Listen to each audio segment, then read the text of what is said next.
Okay, the class today, it's Cape Institute is sponsoring it, and your instructor is Angelo Papa.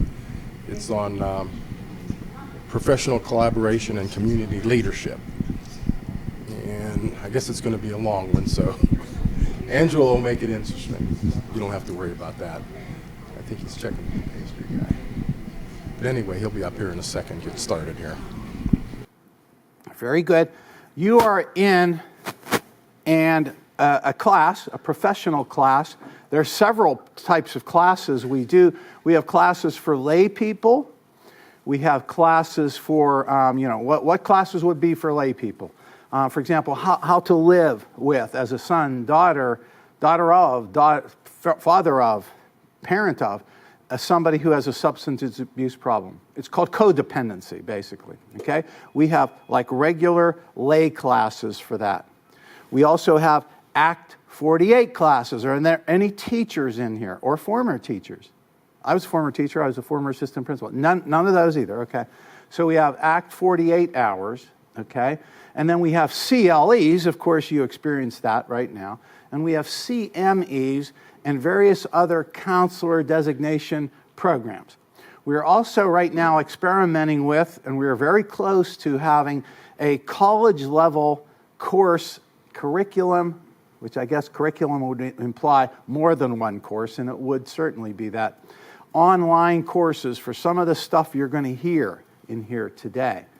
And to my dear friends that I met in Washington, D.C., at Temple University, a shout out and a hello. I can't wait to talk to you guys again.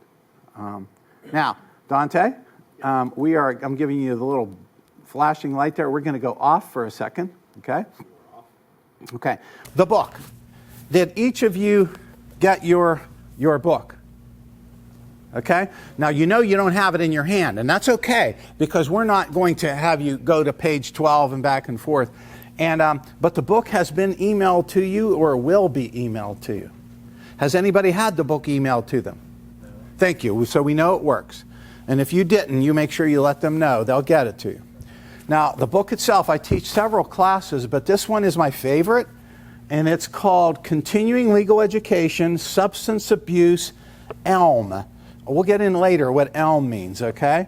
Your community needs your leadership. Angelo Papa, Esquire, okay? That's the book we'll be working on.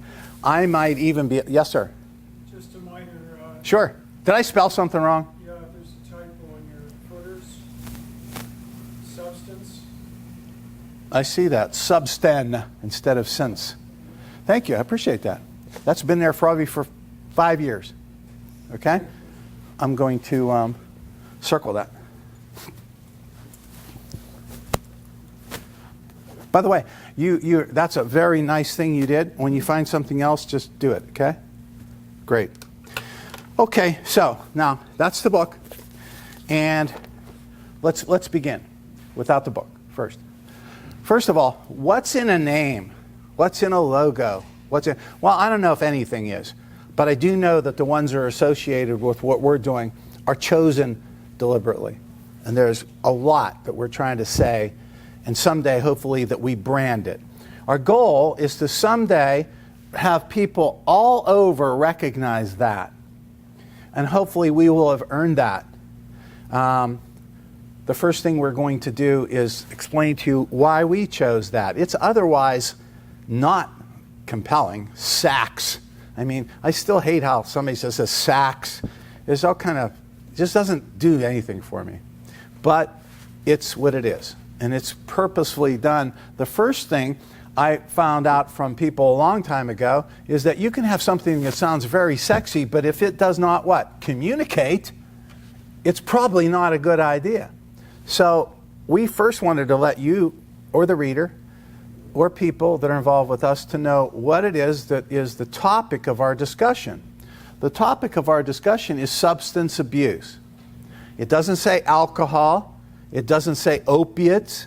It doesn't say benzodiazepines. It doesn't say Valium.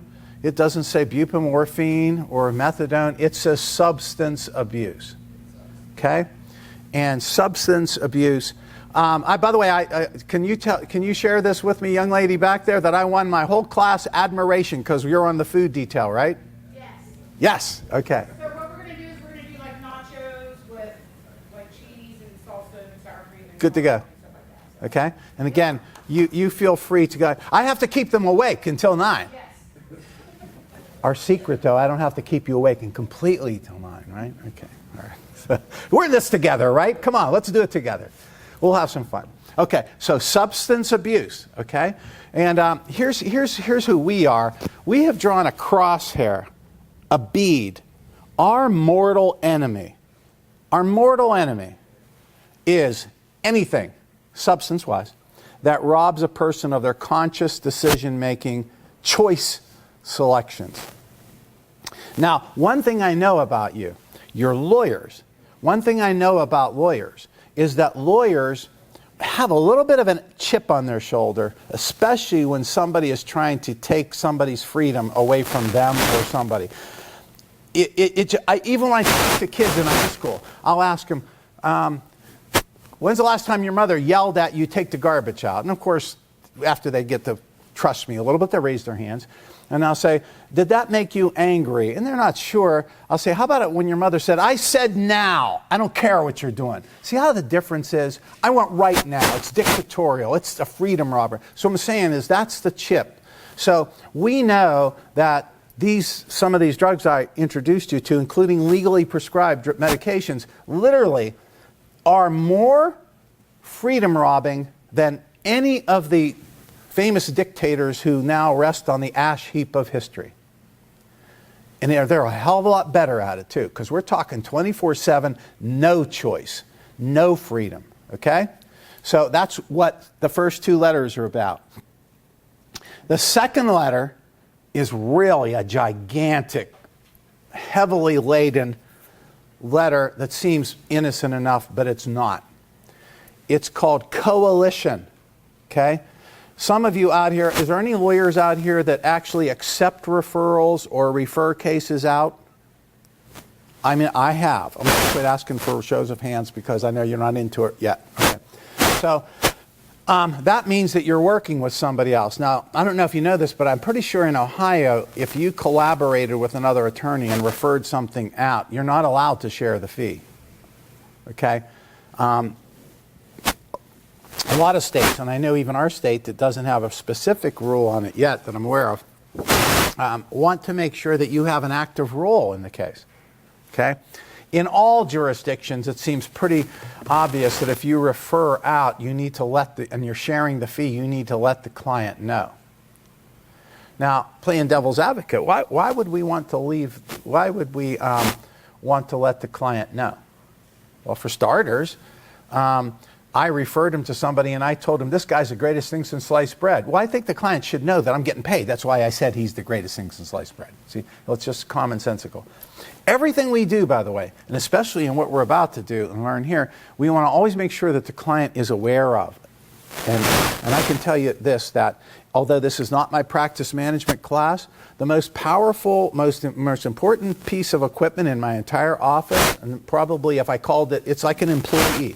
It's probably the most valuable employee, is the high-speed feeder on the top of the copy machine. Because the high-speed feeder on the top of the copy machine scans everything that comes into that office or goes out of that office, and it immediately, secretaries don't even need to question me, it always goes to the client also. That's rule 1.4. It's probably the rule that gets most people in trouble. 1.4 in your ethical rules, okay? So back to the big C, the coalition.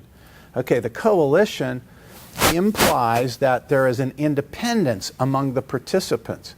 So if you're referring and being referred to, you are professionally independent, which, by the way, you should be professionally independent because your individual applications of services should never, ever be tainted by an agenda other than the client's and the best interest of the client.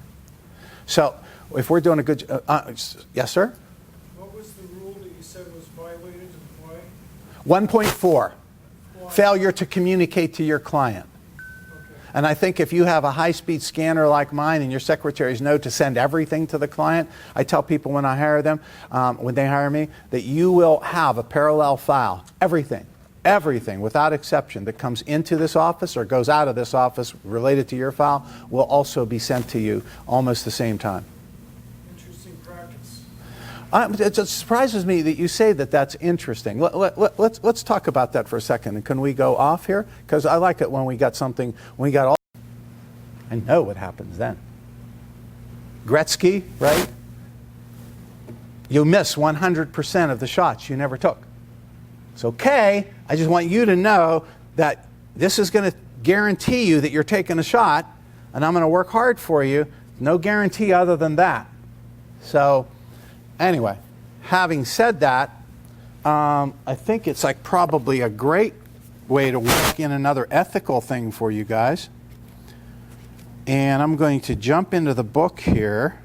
And we're still off, Dante. So you know where we're focusing here. Appointment notice. The following document has come into our office. We think it's important that we meet and talk about this. Don't be alarmed. It's not time sensitive. We'd be calling you if it was, but please call the office and schedule an appointment. The next one is something that is either a deadline or a court appearance requirement, an order of court for a hearing. If it's a deadline, it may not say right on there, but it's my way of keeping from getting sued. I get a Sharpie and I put DDL on it. Somebody sends me a complaint, for example. Notice, you have 20 days to file a responsive pleading. I always count like 17 instead of 20. Whatever that date is, I put DDL on there and I put that date in a heavy Sharpie so that when it's scanned, it jumps out at you. You know, I'm a Sharpie freak. I use Sharpies all the time. By the way, I found out Donald Trump uses Sharpies. Again, turn signal. Can I tell you how I found out Donald Trump uses Sharpies? There's a guy, I was in Washington, D.C., and somebody was making a speech that was his, they fight a lot, okay? And he was talking about some article that the article was very, very unattractive, describing something Donald Trump had done. And the headline of the article was, Trump thinks he's better than the United States Congress, or something like that. And apparently Donald Trump circled that with a Sharpie and sent it in a fax back to him saying, I'm glad you got something right in this story. But anyway, it's a Sharpie story, Donald Trump. Okay, back to the thing here. Okay, so that goes to the client. It'll be a hearing notice. It'll be a document deadline notice, but it says this is important for you to call and schedule a proper, appropriate appointment. You don't call me and say, why'd you send me that for? Without an appointment, and I got to try it. I'm headed to teach CLE classes. I'm talking about something. You have to schedule an appointment. And you should schedule that appointment no longer than 10 days in advance, because if it's like a panic and schedule an appointment 2 months before the hearing, then I'm going to remember I'm going to have to do it 3 times. No longer than 10 days, no shorter than 5 days before the deadline or the hearing notice or whatever. So now that covers every scheduling issue. And every piece of paper that's ever come in our office has one of those 4 things attached to it, and we actually have a decent peace of mind, and we do a good job. We do a good job. So back to sending everything to the client. Major deviation, and I think we're okay. Does somebody want to comment on that or challenge me? You're okay. I mean, maybe you'll teach me something that I don't know. I'm okay with that. We okay? We're going to move on? All right? Question? Anything else? Or I'm telling you, even and what I do, listen, one of the things I tell them, what's the difference between a professional and somebody who's pandering? And I'm not suggesting you are. A professional tells people what they need to hear sometimes, not just what they want to hear. So I'm suggesting maybe that the person you work for maybe is afraid you're going to send something that would cause somebody to be all riled up and come in. I'd rather have them all riled up and come in. Let's get it out. You know, doesn't that seem better? Proactive? Hey, we're jury. How many people ever try a case in front of a jury? I've tried a lot of cases in front of a jury. What do we know? We're trial attorneys. If you got something bad, what do you do? I'm not a trial attorney. He is, behind you. You got something bad? Yeah, something that's going to hurt your case. It's not good. Directly like that ship. Yeah, you bring it out, right? You put the spin on it. You set the agenda, right? Absolutely. So I had a client one time, Again, only because we have all these hours to go and I'm putting another turn signal on. But this story is, to me, shocking. Anybody in here do bankruptcies? Please correct me, because I'm probably not. I think that I almost needed counseling after this case. And so I was in front of a guy in Pittsburgh, and I don't want to, again, we're off the record, right, Dante? Okay, I was in front of a guy in Pittsburgh, and I'm not saying anything good or bad. All I know is I was afraid. We go to the hearing, and I'll never forget, the judge came out. He had that real narrow beard. He was a scowl on his face, and he had this really weird black robe that had a million buttons down it. It looked like he was in a choir or something. I thought I was waiting to see Rod Serling smoking a cigarette saying, "Submitted for your approval," right? So I'm standing there, and this attorney tees off on me that I'm outrageous. I filed something a month late. And we're not taking that. And I'm ready to slam him now, right? Because I showed them that I filed that thing 2.5 weeks before the deadline. I showed the judge. Look, judge, it's right here. There's some guy sitting in court who has a suit on. And you ever see these like guys that now they work for the government? You could tell. He had gray pants and a navy blue suit, and he had a maroon tie on it. And you know his wife picked that out, you know? And not to offend anybody who has gray pants on, but you could tell it wasn't a fashion risk at all. It was just so government looking. And I think his shoes were 100% polyurethane. But he was really real rigid and whatnot. He was he had the little round glasses. And, he was right out of the book as government, a revenuer if we were in Tennessee. So the judge says, Mr. or whatever his name is, and he calls him, puts him on the road. And I don't know what they call him, but he was the equivalent of the prothonotary. Do they have a prothonotary? Bankruptcy court? Clerk, whatever he was. He said, do we know each other? Yes, sir, we do. Did I ever call you on this case? No. Did I ever send you any letters on this case? No. Did I ever send you any orders on this case? No, sir. The scheduling order, who did that? I did that. Why did you do that? It's my job. Do you do your job all the time? Yes. Did you send the second scheduling order out? Yes. Did I tell you to send that out? No. Did I sign either of those orders? No. Were you ordered to do that? No. When it was all over, the judge is ripping me because this guy sent that scheduling order with no authority from me. It's not binding on anybody, and that deadline means nothing. You missed the first deadline, you're out of court. And he's ripping me up and down saying there's a regulation somewhere that says that. So I'm just telling you, that is a real thing that happened to me. So, I do election litigation, and I do a lot of stuff where I started going all the way back into my brain. I'm looking at a guy that I gave a $400,000 judgment to that's going to get it off me now instead of this jerk, right? And this is how this thing had turned around like a lion. It's in my face. It was very, very, very scary. And this judge is ripping me in front of everybody in there, including my client, on all the things I didn't do and all the things I should have done. And I said, why don't you slow down and give him a record so he can make his complaint nice and snug, because that's going to be coming probably with the letter to the disciplinary board. And again, going back to the Titanic thing, I walked out of there, I was in shock. And I took my client aside and I told him, just to show you know how it works out. But listen, that's law. That scheduling order it'll trump something and you'll end up paying that judgment. That appears to be good law. We did look up the regulation, and I don't remember what regulation it was. It said something about that it was over. So scary, scary, scary. Goes back to this other idea too, that I won't practice law in anything like the fist stuff that's statutory that you can change with the stroke of a pen. When you can't count on a scheduling order, it's time to not go there anymore. So that happened. Now, just to share with you how the rest of the story played out, I brought him in my office, I sat him down, I told him everything, and I said, I have a secretary there. She's typing while I'm talking. Told him he had a right to sue me. I'll put my malpractice carrier on policyholder on notice. He has a right to all kind of other things. You could maybe even turn me into a disciplinary board, said or lack of diligence or whatever. Why would I do that? Do I want him to sue me? No. Do I want him to turn me? No. But I want to make sure that I can recover from even this judgment if I keep on working. But if I skip that or lie to him, you know what? Abraham Lincoln, right? No man has a good enough memory to be a successful liar. Be proactive. Bring it out. He actually hugged me on the way out of the office. He said, Angelo, I wouldn't have anything if it weren't for you. So what I did, to spin it even better, I pulled a check out of my pocket, had the check, and I sent him to an attorney in Pittsburgh. I'll never forget, he was a real nice man. Attorney Lample, does he do a lot of bankruptcy work? Thin little guy. He also has a beard too. You do too. Everybody in bankruptcy court has a beard. But anyway, but Lample was real nice.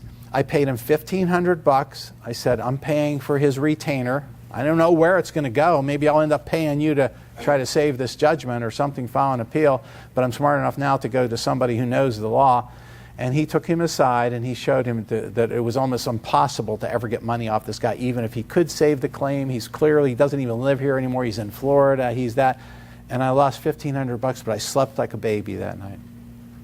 Not like John McCain, by the way. John McCain was asked after the election, John McCain, when he ran against, who did he run against? Obama? Clinton. Who did John McCain run against? Bush and then Obama. Obama, yeah. When he ran against Obama, they asked him how he slept last night. He's like a baby. I woke up every hour crying. Okay, but I did sleep like a real baby supposed to sleep because I think I handled it well. So, all right, turn signal off. We're going to go back to where we were. Oh, wow, they didn't leave me an eraser. Okay, so you are in one of our professional classes, okay? And coalition, again, is a group of professionals who have chosen to work together independently. You are ethically required, probably in every profession, to always surrender or give independent advice. So now gets a little closer. Coalition means we work together. I guess the best way to understand it is the Gulf War. Under the first George Bush, what was that? Was that the Iraq War? What'd they call it? Desert Storm, right? Was that Desert Storm? Okay. No, we know we had what? We had France, we had England, the United States, multiple countries. They were obviously sovereign nations, but they were in coalition together. They didn't bomb each other with the same bombs and things like that just to create a... So anyway, that's the coalition part. Now, coalition has a very cool pedigree, okay? And coalition comes from another skinny book, okay? We all know how fat the case books were, but before I go there, I'm going to stay on message here because I want to make sure that I don't pull us off the track. In this class, I'm going to go off of this here, and I'm going to bring up the book.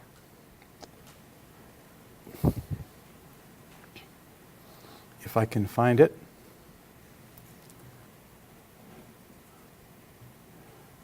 Now, the community leadership. Now, we know your title reads from like the title from hell. And I'm apologizing because I sent the title in. Because I didn't know what to call it. I don't know what to call it. It's going to do all those things. The most important part of it is it says community leadership. Now, I went to law school at age 32. I was an assistant principal in a high school. I went to law school by accident. I mean, I don't know if anybody knows this story, of my friends even, but I was an assistant principal in high school. I was age 29. They used to call me Buford Pusser in the school. I could go into a cafeteria and fold my arms and there would be silence. I think probably if I did that now, that'd hit me in the head with a ham sandwich and throw me through the window or something. But it was a different time and a different place then. But I had a bad thing happen. I took a chance. I was a 10-year football coach and teacher in one school district, and they needed an assistant principal in a different school district, and I really wanted to move on. When I coached football, and this is relevant to our class too, by the way, when I coached football, it was one of the first jobs I ever had. And the neat thing about the job is I call coaching inspirational teaching. It's teaching, but it's inspirational teaching. It's teaching people to use their heart and their talents too. I kind of like that. I still to this day like it. I'm not some jock. I'm not Tony Robbins up here or anything like that. But when you can inspire people, when you can connect their heart to the project, and I saw that in coaching, it happened. So I decided I was going to become an administrator because I was doing that with 35 kids a year. Maybe I'll do it with a whole building. You know, and we did, and it worked really well. Except that the guy who I was replacing, who they said would never come back, came back.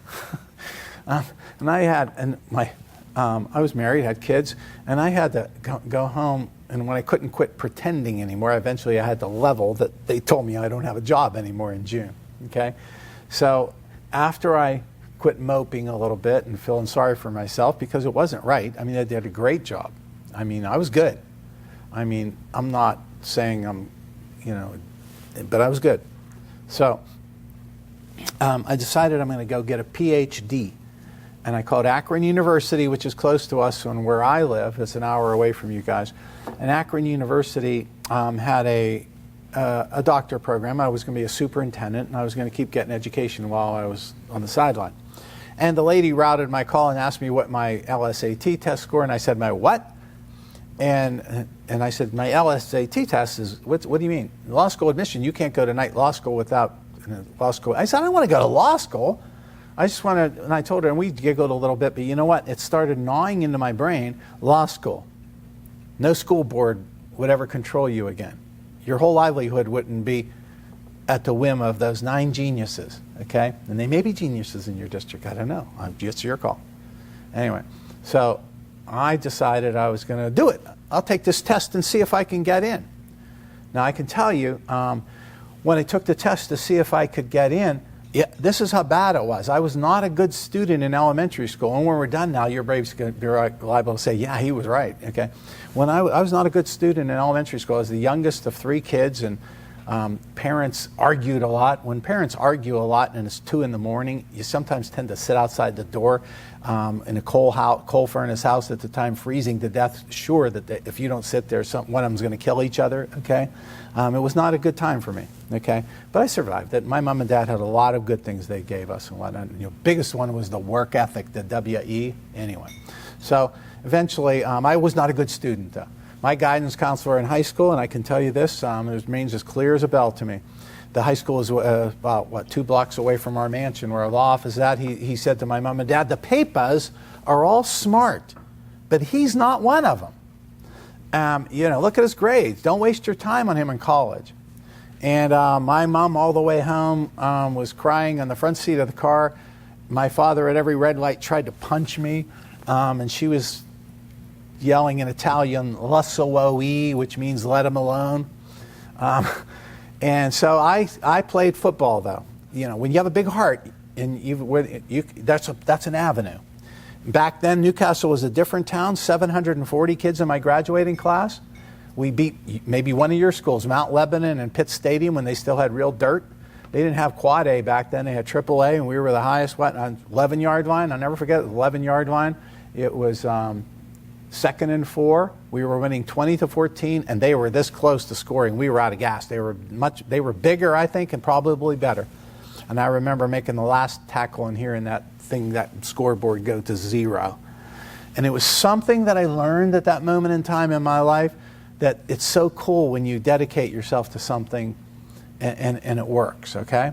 So having said all that, that's where that emotion thing keeps coming back, and it's going to still be here today when we do this class, and as we do this class. So I'm now an assistant principal in a high school, and I go to law school, and the whole purpose for all of that is for you to know that when I got to law school, I'll never forget, I went to Duquesne University, and the first class I had, I'm not sure. All I know, the professor's name was Murphy.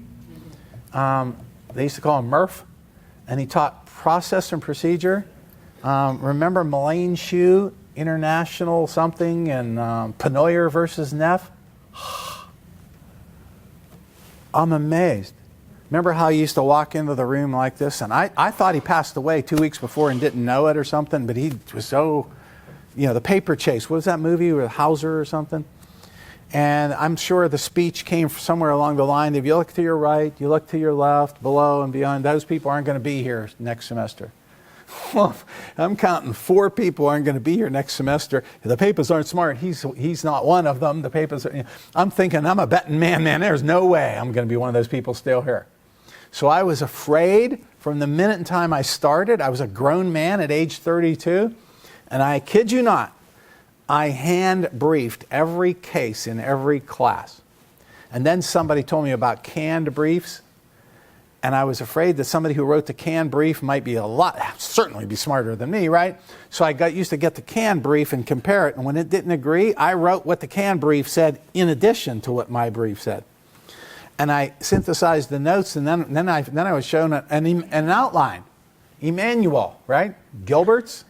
Somebody says, I can't believe you're looking at Emmanuel. Gilbert's is the one that I said, oh my God. So I bought them both. So now every night I'm going home. I leave in Pittsburgh. There's no 279 back then. I'm going home up the Ohio River Boulevard through Bellevue, and I'm going up 79, and I'm getting off. And I got to be an assistant principal the next morning at 8 a.m., Buford Pusser, right? And I read very slowly, and that's how I got through law school. Now, all of that is said to make this point as humbly as I can. When I graduated from law school, I lied to myself. I did everything I could to say it was going to be like heaven when I graduated. Hang on, hang on, hang on. I wanted to be one of you so bad. I did not want to quit. I've never known quitting in my whole life. I thought about quitting 100 times. I can remember one time I was so sleepy that I had a little Volkswagen Rabbit, and I was in Bellevue, and they had a construction area. And I did you ever get sleepy driving? It was so peaceful how I had fallen gently to all at once. There's sand all over in my hair. They fill those things with sand. I hit one of those head on without even touching the brakes. And that Volkswagen Rabbit folded up like this, and there's sand all over him. I'm choking. My father, who's an old steel worker who used to yell, and they used to yell and fight all night, and their son never got to bed, okay? That same person. I called him. They didn't have cell phones then, right? We're talking a long time ago. I went to, and I can remember it took my quarter and it wouldn't work. He drove as fast as he could, picked me up and took me to law school so I wouldn't miss property class at Professor Gray. I remember with him too. And he got me there, and when I was class, he had gone back and got them to tow the car home. And when I got out of class that night, he was sitting there. It was kind of chilly, but not real chilly. It was a fall, and took me home. Okay, so again, all of that is said because you need to know how bad I wanted to be a lawyer. And you know what? I teach with Al Lindsay. He teaches CLE classes from Butler. Anybody know Al? Great storyteller. He's a trial tactics teacher at Pitt, by the way. Very good trial lawyer. But one of the things, and he's a storyteller. He'll make you laugh. He's always telling jokes like Jimmy Barber, you know. And he's always telling jokes, but you know what? He won't let anyone tell a lawyer joke in his office or his presence, and he's the most jovial person I know. He's trying to make a statement. He's not being lighten up type thing, you know. He's trying to make a statement that, boy, what we do is so special and so hard that it's, you know, and I know teachers had this movement once where quit bashing teachers and what. I never hear anybody say quit bashing lawyers. It seems like people always want to take a shot at us. And so I'm 32 years old, don't know if I should have got in, much less out of law school. After all that comes the bar exam, right? And never forget that one, okay? The bar exam, I remember I showed up in Duquesne University is on the bluff. They have that hillside. And there was this building down at the foot of the bluff where they had these big auditorium. And I remember there was a bunch of people there. Apparently, they were all people who graduated from various law schools. And they were taking this bar review course, right? And the bar review course was to help you pass the bar.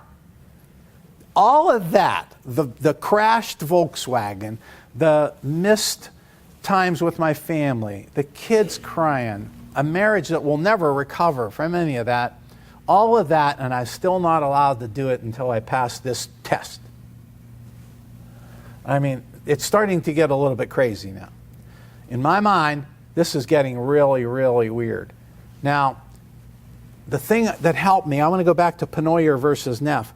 I was admitted at Akron University to their law school. Jimmy Carter was president back then when everything was, don't even turn Christmas lights on, and it was all energy. And the energy presentation that allowed that, they started 2 weeks earlier. I am convinced that the fact that I had a 2-week jump on everybody in Duquesne is how I got it.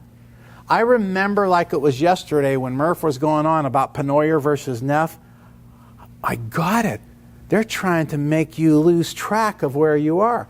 I had that chapter in my Akron Law School, and I had a yellow highlighter. I highlighted the whole chapter. There wasn't one piece of unhighlighted type in that whole class because nobody taught. And again, I got it. I'm convinced that that little accident is how it didn't freak me out, and I started realizing.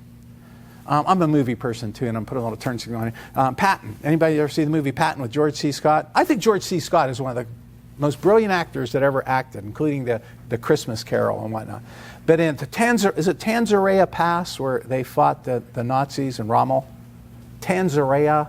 I think it's Tanzarea, something like that. Anyway, wherever it was, there's a scene there where he's looking through his binoculars and the German panzers are being outflanked by his inferior tanks, and he goes, "Rommel, you magnificent bastard, I read your book!" And I wanted to scream in the middle of that test in Murph's class, "Murph, you magnificent bastard, I read the book in Akron, I know what you're doing." And I passed that test and I was able to stay in law school. Now again, all of this, I'm taxing your patience to tell you stories, all of this is aimed at telling you how bad I wanted to be one of you. I teach these classes all the time, and I am amazed at how I see people walk in the door with their chin down. I am amazed at how you let them, there's an old expression, no business is better than bad business. There is nothing like working for somebody who doesn't appreciate you. And I think if you do, you should not let them be in your face. You have a contract. You don't have to represent anybody. You, if you don't know it, I do. You are a special, brilliant machine. You're just, what you survived and what you did is so important that, you know, if it's hard to find a thought that your clients are special, maybe it starts with you not remembering that you're special. And I'm not, like I said, Tony Robbins or anything like that. But boy, you just shake it and look back in history. You don't have to take my word for it. Read Johnson's On History. How many of the founders were law degree people, right? We have done some of the most important things there are. Our government has its plenty of problems, obviously, but it's still the greatest form of government, of sharing power in the world. That how power can never rest in one branch or one person, and it's always elusive. It's crazy because they kill each other. But guess what? If somebody got a hold of that power all by themselves, we would not be happy where we live. We know that ultimate power ultimately corrupts, okay? And we cause that, and we continue to do that. So my first message to you in the title of our course today, my first message to you is that whether you like it or not, you're a leader. Now, the bad thing about it is if you're a leader and don't do anything about it, then that's a problem. That's kind of a problem. You'll be at a graduation party this summer. You'll be at a wedding this summer. You'll be walking somewhere and somebody's going to whisper in your family, "That's that lawyer." All the lawyer shows are still very popular on TV. Go down through history, you know. Da-da-da-da-dun, do-do-do-do-do-do-do. You know, Perry Mason with Raymond Burr, right? All of the lawyers shows Law and Order, right? Although Cutter, I think, needs taken behind the woodshed once in a while. Law and Order is a great show. You watch it. You're probably a lawyer and you watch those shows. People watch those shows because it is compelling. Every drama that happens in life ends up in a classroom or a courtroom. I've seen it. And so if you don't play a role in how it results, because you're going to be just moping around or feeling sorry for yourself or wishing you didn't do this or be one of those people that chastise me for letting my son go to law school, much less encouraging him to do it. What, could you do that to your own son? You know, okay. What's wrong is our paradigm. Okay, and I'm just asking you to please, if nothing else in this class, remember that your community needs you now so bad. Now, I'm going to connect all this by showing you how something in your own office or outside of your office or both can be a major contribution, okay? So that's part of the title of the book there. That is one of its first elements. Now, the other one we've already talked a little about in professional collaboration. Somewhere during our class today, and I welcome Dr. Jim Barber, somewhere in our class today, we're going to have a gentleman here. His name is Thomas McKinley. Tom McKinley worked for Steve Jobs and with Steve Jobs, although he says Steve Jobs is the only person that ever yelled at him and he got away with it. And he worked in Silicon Valley. He's brilliant. Listen, collaboration is easier said than done. 2 heads are better than 1. The math is unassailable. 12 heads is better than 2. But without infrastructures, 12 multiple discipline professionals working together is chaos without collaboration being somewhat thought out. The second thing that we're going to do, by the way, just in case you're wondering, we're building a Christmas tree. I just brought the box of ornaments down. Do you remember when your mom and dad put the tree up, how cool that was? I can remember like it was yesterday. We had a coal furnace in our house, so all the coal dust was up in the attic. You know, my parents would go crazy. If you go up in that attic, I'll kill you. You bring that down because it's got coal dust. If you again, I'm old. I have underwear older than some of you people, but the coal dust, if it meets with a warmer temperature of your skin, turns into oil. Okay, my mother was a clean freak. Boy, she'd kill you if you touched one of her curtains after touching the coal dust. Yeah. So they bring their ornaments down, they open up the box. Yes, it's Christmas. They're going to put the tree up. That was the greatest thing ever when they put the tree up. So what we're doing now is we're going to put the tree up and we're going to hook all these ornaments on a tree. I will connect them before it's over. When you leave here, you might say it's been 6 hours and I hated being there and I had to be there and all that. But you're going to know more than you did when you walked in. I promise you. And it's going to be something important. So, collaboration. And then we go to, and again, this is pretty bold here. We'll talk at the end, by the way, about bold teaching. Most successful, not more successful, most successful, highest ethical career. The career you're going to have is going to be 2 major amendments. The 6th Amendment, that's who you are today, and the 8th Amendment, okay? I'm going to teach you how to be a 6th and an 8th Amendment lawyer to help your clients, okay?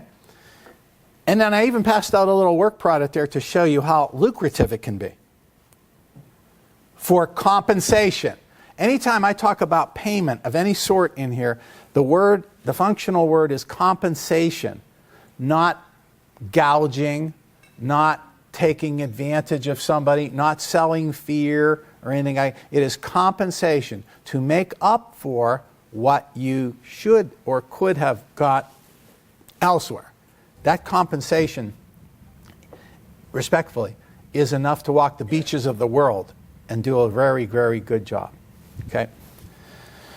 So there's a couple books I want to push here too, other than The Other Side of Night that I just told you about, the Titanic. One is called Hope is Dope. Hope is Dope. Okay? Hope is Dope is probably one of the most amazing things I have ever had occasion to learn. Hope is Dope is probably like a little 80-page book. I think you can buy it online and have it shipped to you or whatever.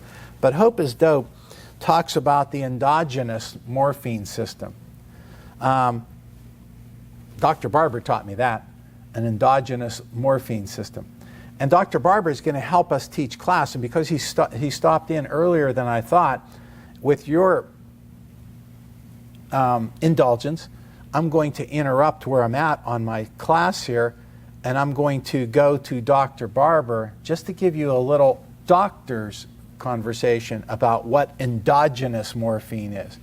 Now, did I say it right? Is it endogenous morphine? Endogenous is when you make it inside your body. You don't Right. take it exogenously. Endogenous morphine. So it's not something you have to buy on the street, okay?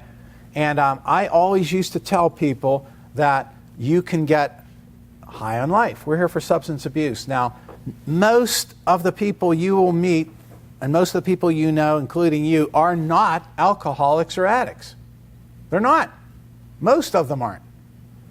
So if most of them aren't, wow, maybe we should try to do what the ones who aren't doing. See, that's another emphasis of our court, of our case. Are we still on, Dante? I did not stop you, right.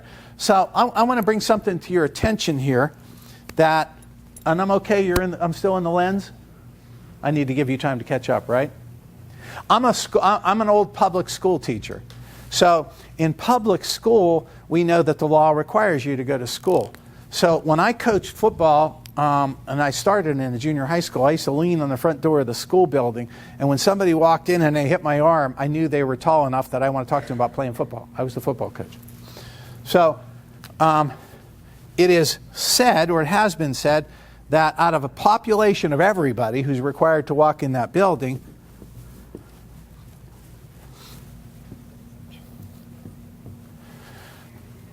2% of all the people in that neighborhood that all have to go there by law are intellectually, maybe athletically gifted.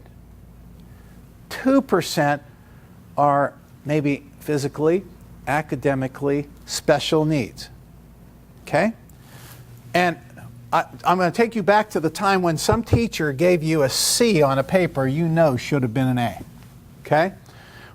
How'd they sell it to you? The bell curve, right? Can't give everybody A's. I know that only 2% people get A's and 2% get E's, so even though everybody had a 99, a 97, a 96, and a 95, the 95% is going to get an E. Okay? Remember those days? Anyway, the bigger message is this, that in the middle here is where most of them are.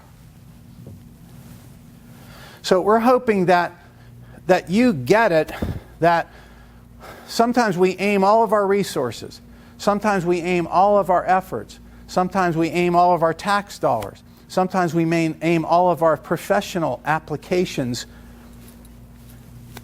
at the lowest end. Does that mean I'm saying throw them under the bus? Let's go back to Sparta, where an underachieving child is thrown up in a mountain and left for vultures to get him? No, obviously not.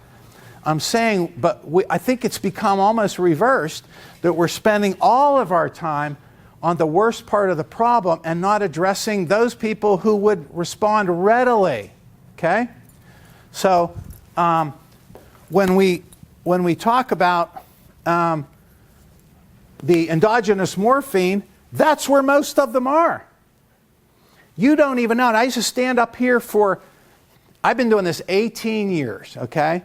And I've been teaching this class for off and on in various variations for at least 15 of those years. I've been teaching CLE classes. I didn't know that there was science behind I'm kind of like teeing this up for you. I didn't know that there was science behind the phrase, get high on life. So kind. I think this will be a good time because I'm going to need you later too. Is that all right? Bad, you shouldn't come too early. Okay. So I'm going to introduce to you a high school friend. And by the way, this is on film here. None of your usual intro with me, okay? We actually went to high school together. I'll tell you stories later about it. No, off the record. And want to come on up? This is a Dr. Jim Barber. I think you're now retired, right? Although there's no such thing as him being retired. You can use the podium here, or you can stand there, or whatever. I'm going to kind of like drift off. And what we're going to do is he's going to cover some things, and I'm just going to help him out. And when there's some points, some ornaments maybe he'll miss, and I'll be not rudely interrupting, but I'll want to accentuate some of those points. But I'm going to give you the steering wheel and just drift off, okay? What do you want us to start off talking about? The endogenous morphine. And then I'll bring you back up when we get... I'm trying to give Dante an orderly tape now where we stay on message. And we're not going to go to the bridge yet. Okay? All right. There you go. Okay. He was just trying to be in a spotlight. We did grow up. Angela and I went to high school together in Newcastle. I mean, people used to ask me, do you watch The Sopranos? I said, I'm from the south side of Newcastle. We lived the frickin' Sopranos. I mean, it was Big Head Alesko, Rabbi Latrenda, Cub Kumo. Nobody had a name. So we made it out alive. I mean, we made it out of Newcastle alive, and we still go back to see people there. Angelo still lives up there. My sister still lives up there. We all know that there are things in our body that give us highs. You see your little granddaughter. I have a 5-year-old and a 1.5-year-old now, and they're in my life. You see them, and they put a smile on your face, and you feel so good. You walk in a house, and your wife gives you a hug, and it's like, oh, my God. You feel that release of all those natural things in your body. The endorphins, the dopamine, the serotonin, those things make you feel good. So we literally can make those happen for ourselves. We can look at our bodies and say, hey, listen, You know, I'm a huge Pitt fan. Angela will tell you, I've only missed 3 games, home or away, football or basketball, in the last 35 years. So I'm a freaking idiot. You know what I mean? So I go to every game. And for me, we beat Penn State, I get an endorphin high. I go crazy. It's tremendous. So those are things we've all experienced in our lives. We have the ability, and when Angela will talk to you later about Steve Troy. Steve is a wonderful guy who literally now can counsel and tell people how they can stimulate their own body to make them feel good about things that are going on. Hey, doctor, by the way, that's on message, and that's okay, so you can talk about Steve Troy now, too. Okay. So it's all about that, and I left up the bell-shaped curve, but you're welcome to use a dry erase or whatever you want. Yeah, Angelo said a C. I didn't know what that was. I had to ask him what that was anyway. But when you grow up and you do this, there's so many different things that make you feel good. You know, people now take those, you know, they're addicts. They take the drugs to give them that high. What if they don't have to do that? What if we can detox them, get them off their things, and teach them how they can do it inside their own bodies to make themselves feel good? I mean, I know you sit there and say, yeah, that's right. I have a good day, I have a bad day. You know, my mother always used to tell me, you're going to have a bad day, but always remember the good things in your life. That's what gets you through that day. You know, you think about it, I tell my daughter's almost totally blind. She's got retinitis pigmentosa. She calls me every night and says, I love you, Daddy. I mean, she's my life. You know what I mean? She never once says anything about what's going on with her life. She had cancer about 1.5 years ago, thyroid cancer. And she has 2 little granddaughters. And in spite of the fact she had retinitis, which gives you tunnel vision like this, she actually had to have cataracts done in her eye about a week or 2 ago. And she said for the first time now, just in that little central vision that she has, she could see how blue her little girl's eyes were. And if you don't talk about endogenous release, we almost started crying because it was like so nice to hear something go right in her life. And we all been there with our families. You know, you have those days where, you know, hey, this is horrible, I can't do this. But I tell my daughter, and I told her this since she was a kid, you'll have this day today and think it's terrible. Next month, you'll forget what that day was because there'll be something else in your life. You know, everybody's going to die at some time in their life. But are we ever going to really live? People don't live for every day in their life. They don't do it. All they do is program themselves and say, hey, listen, you know, this is terrible, this is terrible. But think about the good things in your life. And that's what releases those endogenous endorphins in your body that allows you to get the high and do that. Every time you think of something bad, think of something good. I mean, we came from nothing. Angelo just talked about what my dad was a foster child. His foster parents, his dad would get drunk and beat him. He literally quit school in 6th grade, was setting up pins in a bowling alley to be able to make it, you know, to eat. He went to the war at 17. He was a guard at the Nuremberg trials, and he told me these stories years later. He came back from there, married my mom, worked for 87 cents an hour. And my 2 brothers and I lived in the same room. My sister lived was with us. My grandma lived in our house. We had nothing. But we'd go upstairs every night. My mother would make us kneel down before the statue of Jesus and say how lucky we were. And we were, because we had the greatest love in the world. That's all we ever knew. That's the things I think of sometimes. My mom died. She was 58 years old. Everybody in my family had cancer. You grew up in Newcastle, there was all the dumping in the air and the water, and everybody died from cancer. My mother had plasma cell myeloma, my brother had prostate cancer, my dad had pancreatic cancer, my cousin died from breast cancer. You know, it goes on and on. My uncle had leukemia and all these. But the only thing we ever knew was love, and those are the things that make me. I'll watch TV sometimes, something to remind me of my mom, I get tears in my eyes, and then I remember the good things she used to do. These are things we can teach ourselves to be able to do. We can generate those endogenous good feelings in our body to be able to do it. And you may sit there and say, no, I can't do that. You know, it's terrible. Financially, I can't do it right now. I can't do this. You know, somebody's sick. Yeah, but you can do this. And these are things that you'll see. You know, one of these days, if you ever come, we'll have, you know, Steve, talk to them. This is something, we had him the other night up in Newcastle, and he was talking. And literally, he was telling us about how tremendous it could be to be able to generate those things when you want to do them. When you're sitting around saying, hey, this is what I got to do to feel good. And those are the things we can do in our lives. You don't think you can do it? You can do it. I made a slogan up the other day for him. We talked about all these addicts that are going through all these things. And, you know, really, I could tell you more stories about addicts. One of the guys who came out of his residency, I took him into my practice. I was a plastic surgeon for 35 years.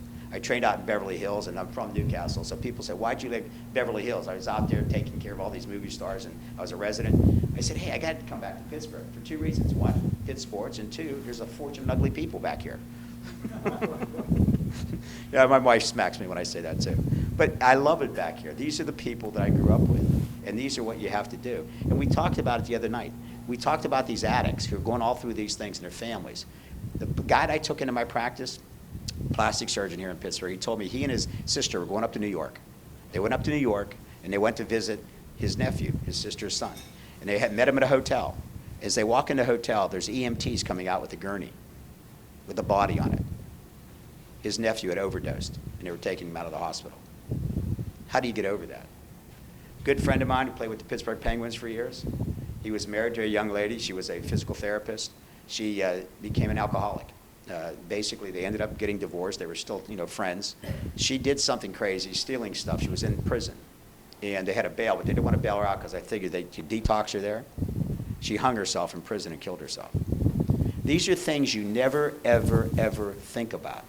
What you have to think about is, what can I do today to make my life better? Yesterday was history, tomorrow's a mystery, and today's a gift. That's why we call it the present. What we'll talk about later, and Angelo will attest to this, a lot of people, I say this all the time, some people have perfect eyesight and zero vision. Here's the truth. They don't see the big picture of what can be in life. This is something that we're going to put together, and we'll talk about it later, how literally we can help these people now with addiction clinics to be able to do these to help these people. But we also can teach people how to love themselves more, how to get by every day and say, hey, this was a great day today. This was a great day today. I had some bad things go on, but you know what? My little girl got an A in school. She's in a ballet tonight, and I'm going to see her. These are the things you'll remember forever. Nobody in their life ever laid on their deathbed and said, I wish I'd have spent more time at the office. What we have to do is live every day and do it. So we'll be talking about this later, but believe me, when we start talking about endogenous, endorphins, you have that ability, and there's things we can do to do that. The exogenous stuff and what people take to get high, and if we can transform that until doing it in yourself, that's what life's about. Thanks, Doc. Mm-hmm. Okay, and we'll be calling on you again, so stay handy. So I got a question for you, though. Doc? Yeah. So an endogenous morphine is something that's already in us. It's already in there. We all have in our bodies, we all have what's called dose.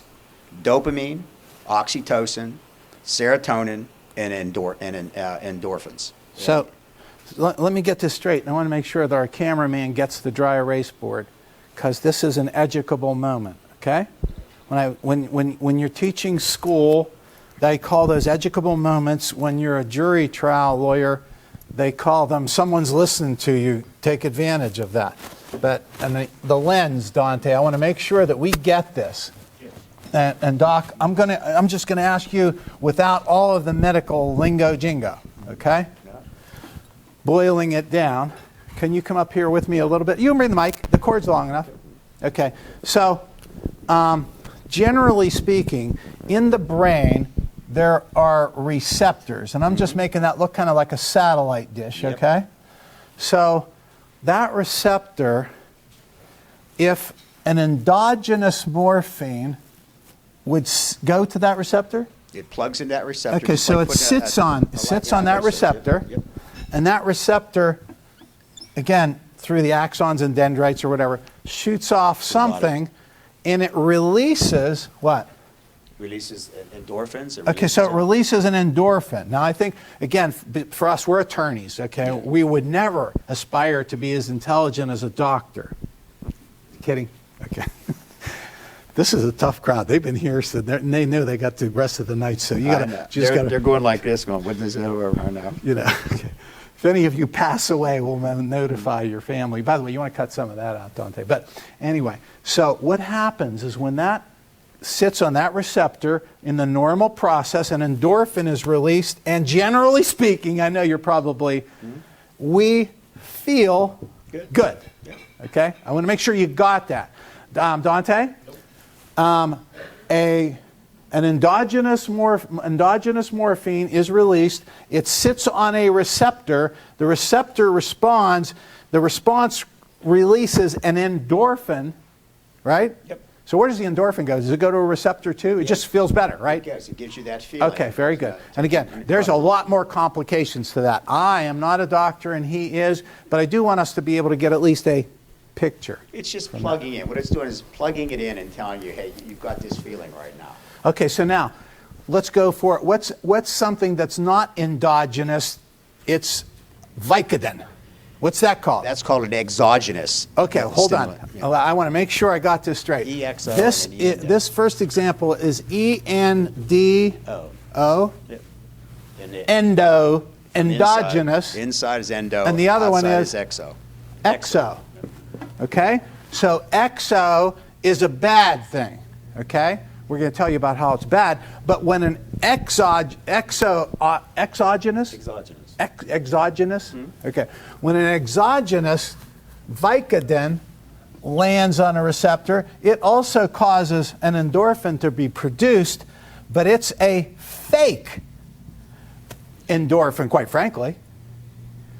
It's a liar. It's a bad thing. Okay? Thanks. That's what I wanted to clear up before you sat Well, it's down. a bad Unless thing. you want to clean that up a It's a little bad thing bit. because it's not only releasing those to give you the high, but it's doing a lot of damage to your body. I mean, those are people basically who can hurt your respiratory system. You can hurt, any organ we in get your a- body and stuff. Anything, even however murdered I did that we get a little shot of that drawing? Got it. Okay. Okay. So, Doc, you can resume your seat. Now I wanted to follow up what you said so that we had some precision there. Okay? What do we do as trial attorneys, right? When you prepare a witness, what do you tell a witness? It's not just what you say, it's how you say it. Let's paint a picture with our words, right? The judge wasn't there, the jury wasn't there, you have to put them there.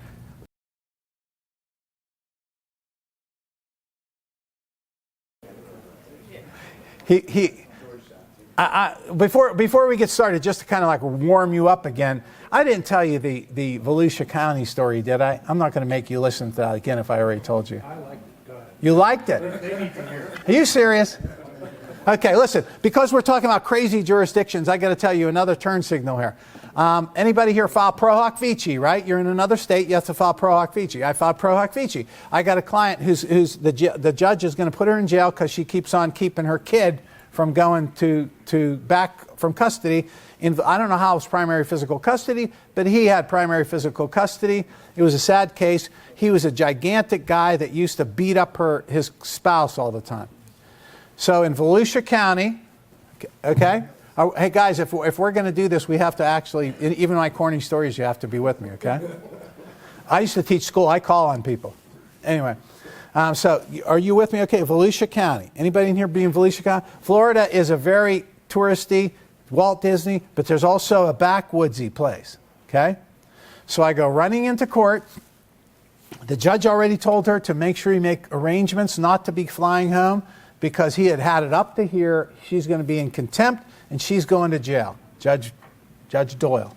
So I go running. Now, the worst thing you do is airport. And if you're like me and you're always late anyway, you got the rental car, you got armadillos running across the highway and all kind of stuff. I got there on time, thank God. So I go running into court, set my stuff down, and there's a little swinging door, and the tip staff goes, "Oh my God, Judge Doyle will go crazy if that's swinging when he comes in." Judge Doyle, of course, right? So 5 minutes later here, "All rise." And he came down the hallway, like that hallway, with this royal blue robe on. He looked like he was in a choir. And he had a gigantic red bow tie, and he was very distinguished looking. He looked, I'm a student of his, he looked more like Robert E. Lee than anybody I've ever seen. So he's walking past my opponent. He said, he had a gigantic thing of coffee. He says, "Morning, Miss Starks." "Morning, Your Honor." "And how's your fine daddy?" "My daddy says, hey, Your Honor, he's doing good." "Well, you tell your daddy I said, hey, back." Her daddy's the DA, of course. It keeps getting worse. He walks past me and he gives me a little, like George C. Scott Patton grimace, right? She gets, "How's your fine daddy?" Tell him, hey, I get the grimace. Okay, don't panic, Angela, don't panic. Don't let your client know you're panicking if you are. Fake it till you make it. Remember all that? Okay, so he walks past me and mention, and I'm nervous, and every time I'm nervous, I say, Your Honor, excuse me, if it please the court, he says, that request is denied. I said, wow, I never had anybody say that request is denied. I said, if it please the court. I didn't even ask him what I was about to ask him. And I'm going to ask him to take judicial notice that I'm here on pro hoc vici. By the way, if you ever go pro hoc vici, first thing you want to do is put it on the record that you're there with an order of court. And I would order, and you can get disbarred for just appearing in a court where you're not licensed. Okay. So I'm like, my client like looks at me and I look at her and I'm okay. So I need to ask something else about, the burden of proof or something. I said, Your Honor, there is one more question I wanted. That request is denied. Wow, now she's really starting to panic. I'm panicking. So I said, wow, what the heck am I going to do now? He won't even let me ask what I want to ask. And I still had to ask what I wanted to ask. So the little guy on this shoulder is saying she's paying you $275 an hour.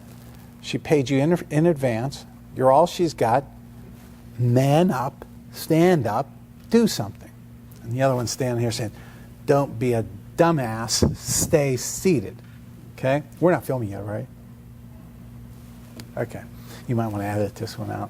Anyway, so we sit down, and she takes the stand, and she's getting killed by the cross-examination.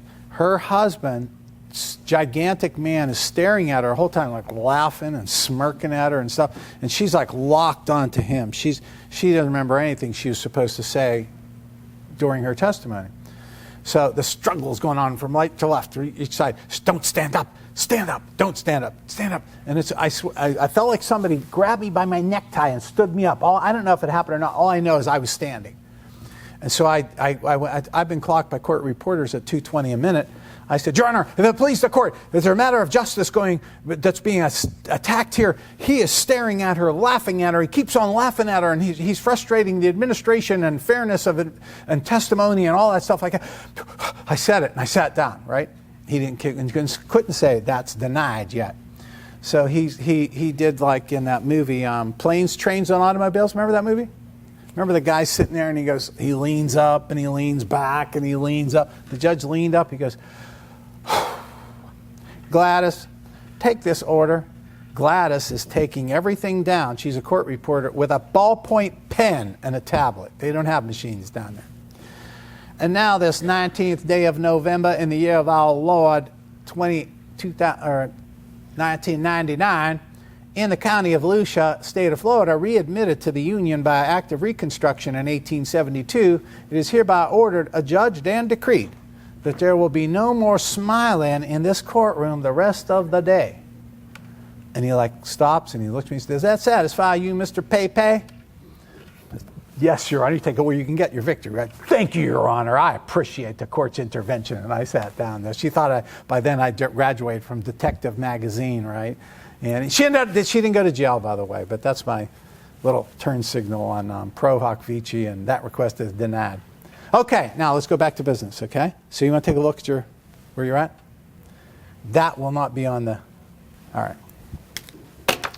Okay, now, in law school, you all remember the gigantic case books, right? Did anybody remember a skinny little case book? Did you ever hear of Loeffler, Conflicts of Law? Okay? Loeffler, Conflicts of Law, if you're a civil lawyer or a criminal lawyer or any kind of a lawyer, it's all about whether there's really a conflict. And if you break it down, you'll be amazed at how many times there are no conflicts. My dear friend, Dr. Barber here, he's as much a businessman as he is a doctor. He is very precise about sorting out what we want, what that guy wants, and when most of them match up, it's the makings of a good transaction. So every kind of a lawyer, the way I see it, that wants to do a good job, now what field you're in, needs to take a page out of John Davidson Rockefeller's playbook in terms of checking out whether or not you have a conflict, okay? So let's make it very simple in criminal law. And I go back to my criminal law guy, and I say, what does my client want from this proceeding? Is somebody lifting weights in the back room or what? So what does my client want out of this? Not to what? go to jail. It's pretty simple, okay? This isn't rocket science here, okay? It's a page right out of My Cousin Vinny, right? My Cousin Vinny, do you remember which Judge Chamberlain Haller? Okay. Was he Herman Munster also? Fred Gwynn. Fred Gwynn. And he says, Mr. Gambini, how does your client plead? Well, you see, Your Honor, my client was, these two Utes were getting a can of tuna fish. Apparently somebody thinks they stole it. Stop. Mr. Gambini, it only requires you to say one of three words: guilty or not guilty. So, of course, you got that whole back and forth, and eventually he holds him in contempt. He goes, if you even clear your throat, I'm going to put you in jail. He says, now, apparently in Alabama, the rules of civil procedure require us to arraign your client. And then you enter a plea. It seems that you want to skip the rules of civil procedure. You want to skip the arraignment. You want to skip the preliminary hearing, and you want to just have your clients walk out of here because you find yourself in the unusual situation where your clients say they didn't do it. So it's kind of like really funny how he sets that up like that. But the arraignment process, he doesn't want to go to jail is my point, okay? Let's wake up, people, okay? We're talking about getting out of here a hell of a lot early. You need to work with me, okay? So now I got this section over here. I'm going to walk over here now. I'm going to stand in Miss Stark's. Hi, how's Your Honor? My daddy says, hey, I'm the prosecutor, right? I'm going to make you follow me on this. Okay, so I think if I'm going to do a good job from there, I should know what they want. What do they want? You're a criminal attorney, right? They want to be paid. They get paid whether they have cases or not. The judge gets paid whether he has a case or not. So in a perfect world, you wouldn't be there at all, right? So they can't prevent that, but they don't want you what? Back again. It's called recidivism, if you want to sound like a scholar, okay? So how about if I could figure out a way to give them what they want if they give me what I want? See, that's where you should be going. Now, that sounds pretty Mickey Mouse-ish and very elementary, but that, quite frankly, is conflicts of law. That might have taken you a whole semester to learn that in that little skinny red book by Loeffler. Okay? Bless you again. It's cited in your book, The Loeffler Conflicts of Law. I'm telling you, it's a lot to do about that. But it's a wonderful place to be a lawyer. Okay, so I'm starting to think, and I'm going to show you how. I already showed you what you could get paid. I'm going to show you how you can give them what they want. And you can give your client what you want. And when it's all over, your client's not going to go to jail. The taxpayers are not going to pay $75 a day to keep him in jail. Your client's going to keep on working. The taxpayers are going to keep on taking his federal and local withholdings, okay? Because he's still getting a paycheck, mommy and the children are going to be fed, so they're not going to be in foster care or welfare, and a whole cascade of bad outcomes can possibly be eliminated. The challenge is on me. I accept the challenge to tell you okay, Angelo, that's 1 + 1 = 2. How do we get there, okay? So that's where I'm taking you right now. Now again, every single thing we did took us from that point in time. Remember we talked about collaboration, okay? Wow, I knew I was going to set it down and I lost it somewhere. No, I found it. Collaboration, okay? That's what the C is for in here. Collaboration. Guess what? I'm collaborating with the prosecutor. And guess what? And he's happy as pigs and you know what? Because I am. Because if what I'm about to tell you keeps this guy, there's one more thing they want. Now, let's not be too crazy. There is one more thing they want. Remember those old movies when the judge is like Miracle on 34th Street? Remember William Fraley? He was Lucille Ball's best friend's husband, Fred Mertz. Fred's a politician in the back, and the judge is in his mind, he sees a newspaper spinning. That was you're a cinematographer, back in the 30s and 50s, Dante. They always had that thing where a newspaper would spin and it would come up and you would get your attention. New York City judge declares there's no such thing as Santa in Miracle on 34th Street. that was a way of helping the viewer get what the judge didn't want. Well, guess what? The judge and the prosecutor don't want to have a newspaper headline, man that was let out on probation lightly crossed the center line and killed a family of 5 people. They don't want that. And we're glad they don't want that, because I live in a town that I want safe too, and I want my top cop to be aggressive and to protect us, because safety is paramount to everything. So now, again, we have to throw that one in there. So if we can provide for the safety of the community and we can make their day less cumbersome with all kind of cases, that's the beginning of a solution-oriented approach to law. Now, in between all of that, my criminal defense attorneys out there, in between all of that is the information, arrest maybe.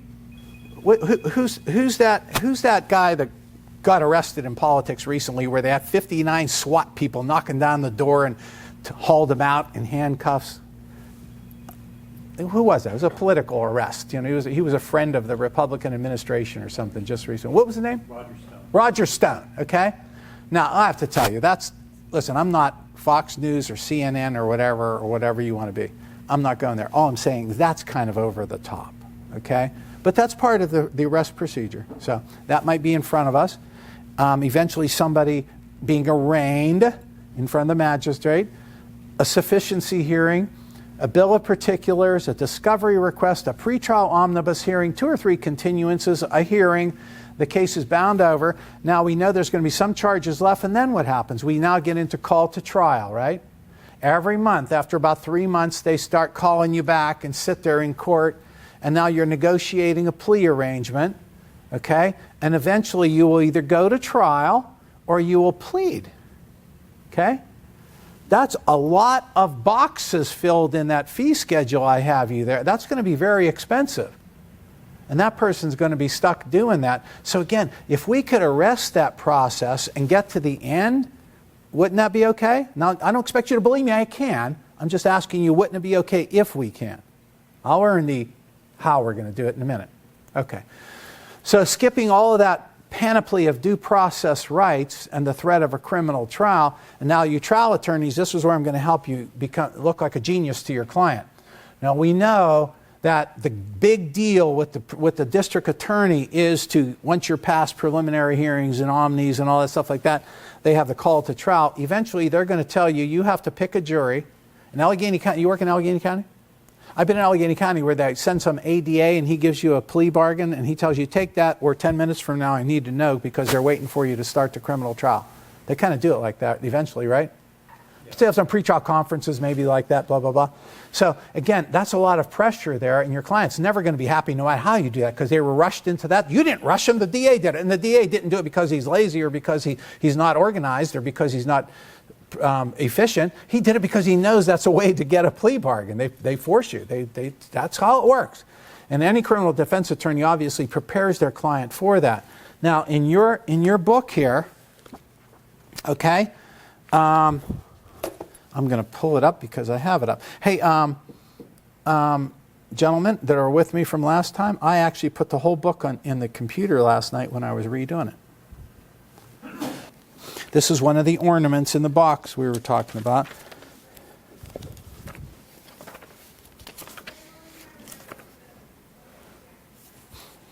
In your book, by the way, Loeffler is also in your book, and that is on page 36, if you want to write that down, with the whole conflicts of law analysis.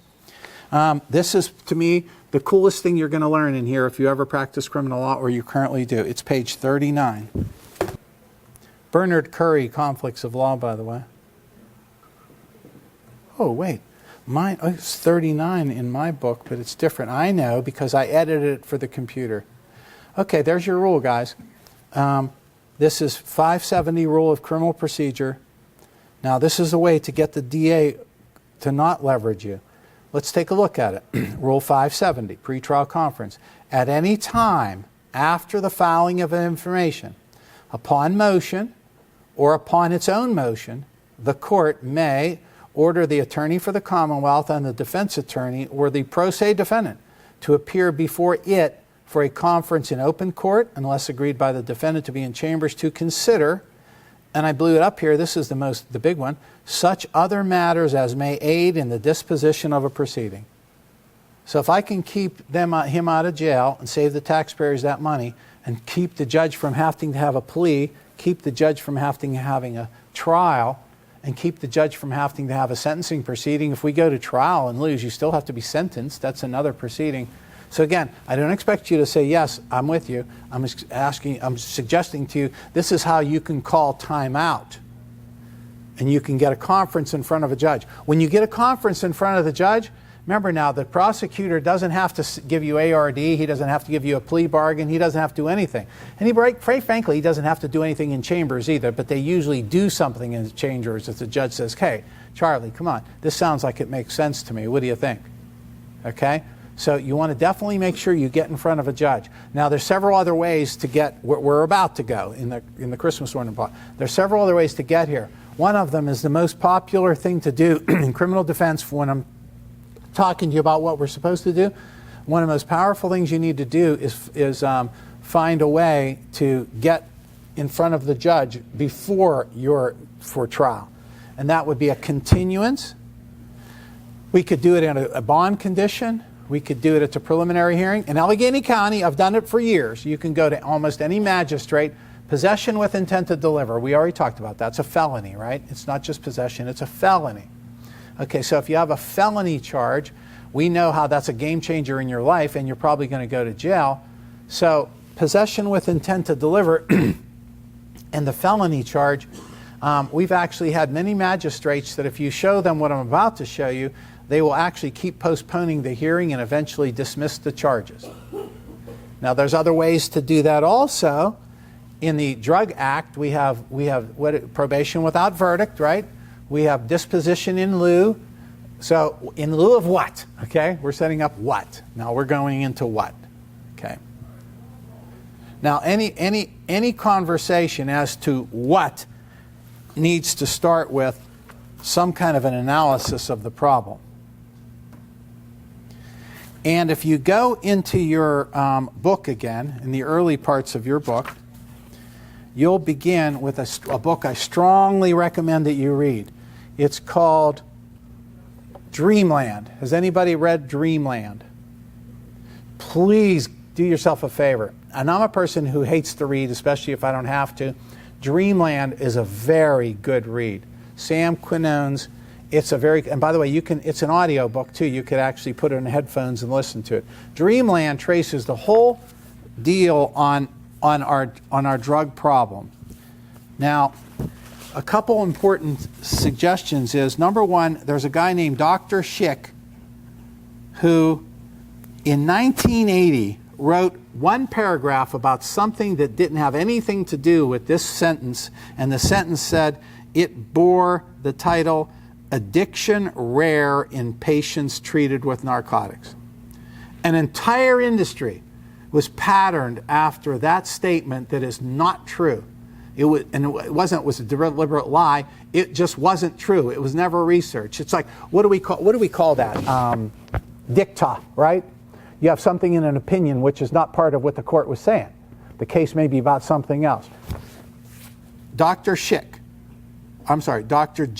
J-I-C-K.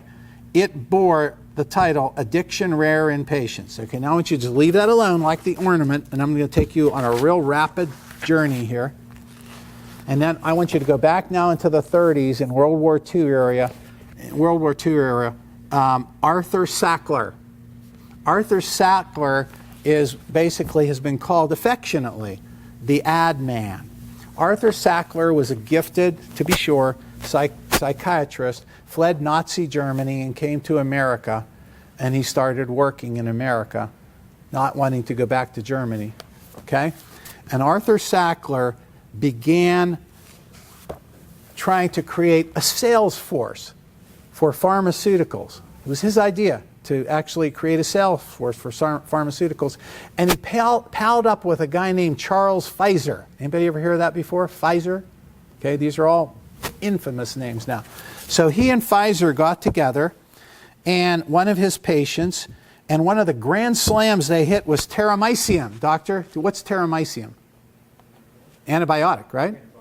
Miracle antibiotic. It was a very cool drug, but they swept the base pads with terramycin, okay?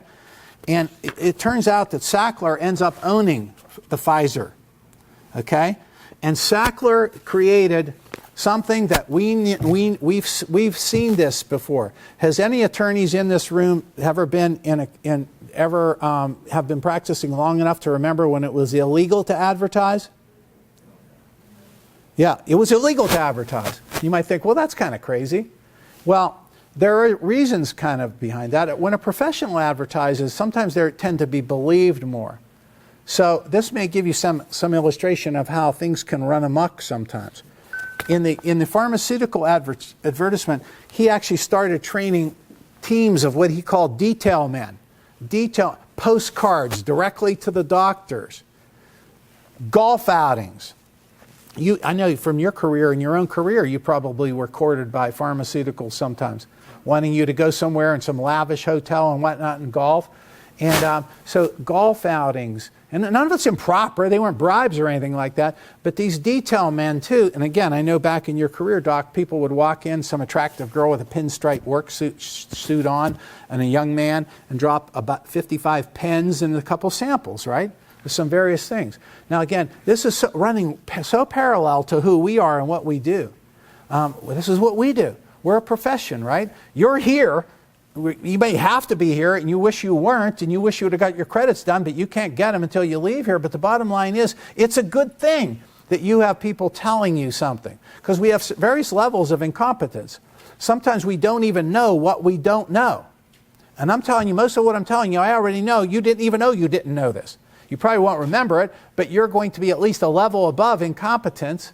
And then some of you are going to know what you know. Some of you are going to know it really well. But that's part of who we are. In these professional industries, if nobody else will, we need to pick up the reins, get off our behinds, use those voices that we're trained to advocate for somebody, and speak up and train and help people.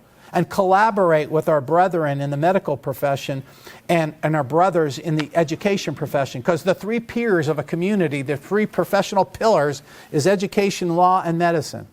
By the way, if you ever want to take a look at what that spells, that's called ELM. And ELM is the elm tree. Once upon a time, the elm tree was on every main street in America. The elm tree was where the Patriots met in Boston to plan insurrection, till the British found out and sawed the tree down. How it was back in the Valium days. And they pushed this like you're not a cosmopolitan unless you have Valium. See how professional advertising can go and run amok sometimes?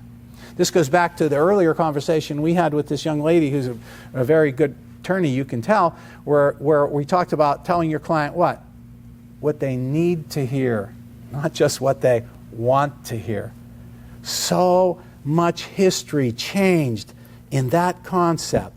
Because right about then, in Europe, in England, and in France, they're starting to push narcotics. And the mantra is, it's inhumane to make somebody be in pain. It's outrageous. It's bizarre. It's caveman. Remember now, what did I tell you about Jick?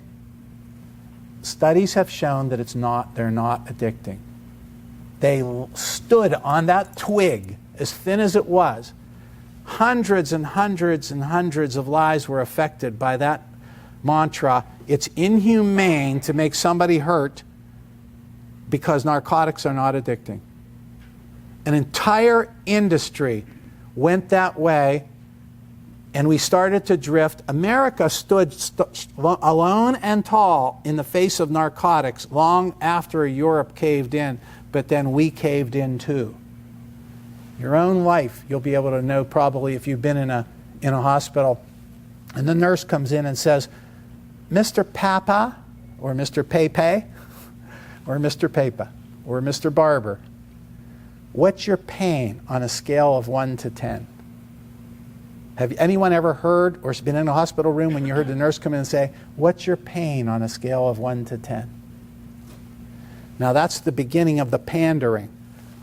I had a hip operation. I flipped my Jeep over 4 times on the way to Superior Court once. To this day, that accordion file is in our office, covered in blood because I had 300 facial stitches. I sprayed the whole inside of that Jeep with blood. And I'll never forget when they replaced my hip and I still had glass in my hair. The nurse came in and said, Mr. Papa, what's your pain on a scale of 10? You know what I said? 10! 10 times 10! I was afraid that thing's going to hurt any minute. I want it all. Give it all to me, man. I know it's not addicting too, right? Because I listen a little bit. I know it's not addicting. Give me that stuff. That stuff's good. I had a friend I used to call, Carl Rothacker. Remember Carl Rothacker? I used to call him at 11 o'clock at night. And he said, Angela, you always call me when you're going into Oxyland. And I did. I would call and we would laugh about the strangest thing. I was high on that Oxy. Okay? Now, at the same time, a whole bunch of people, which, by the way, I have a real problem with, people being mean to people, even the other attorney. I shake hands with the other attorney first thing I do, and I tell a client I'm going to do that because I'm going to tell them I'm going to disagree with you, but without being disagreeable. So anyway, so let's get to the message that we stopped, and the judge wants to hear us on what we have to offer. Okay. Now, Dr. Barber, we go back from, and I want to review with you and go back to a Christmas ornament that I put on here. Oop, I forgot my eraser.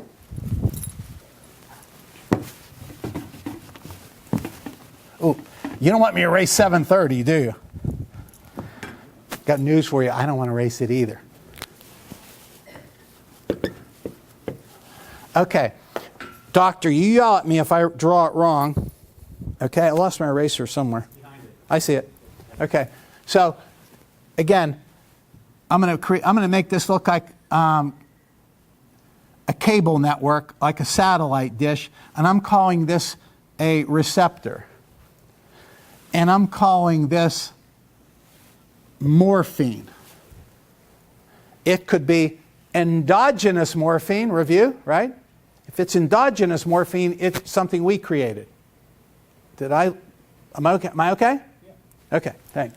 So we have endo or Arthur Sackler, okay? The Vicodin morphine. That is exomorphine. So I have an exomorphine here. And my exomorphine goes here and it sits on this receptor and it stimulates this receptor to produce something that ultimately makes you feel good. That's the cycle. Now the morphine molecule is not like any other molecule you've ever known. How many people here take vitamins? Okay. What kind of vitamins do you take? It's okay. You can push them. Multivitamin. How many do you take per day? Okay. Is it good for you? You think it is, right? Sure you think it is. So how long have you been taking them? 20 years? So if they're good for you, why don't take 50 a day? And it'll be 50 times good for you. Why? Okay, well, anybody can help me? Why, if she takes something 1 a day, why shouldn't we have her take 50 of them a day? Because you can have some side effects. You can have some bad. Aside from that, don't overthink it. She's going to go to the commode sometime, right? And where's most of those 50 vitamins going to go?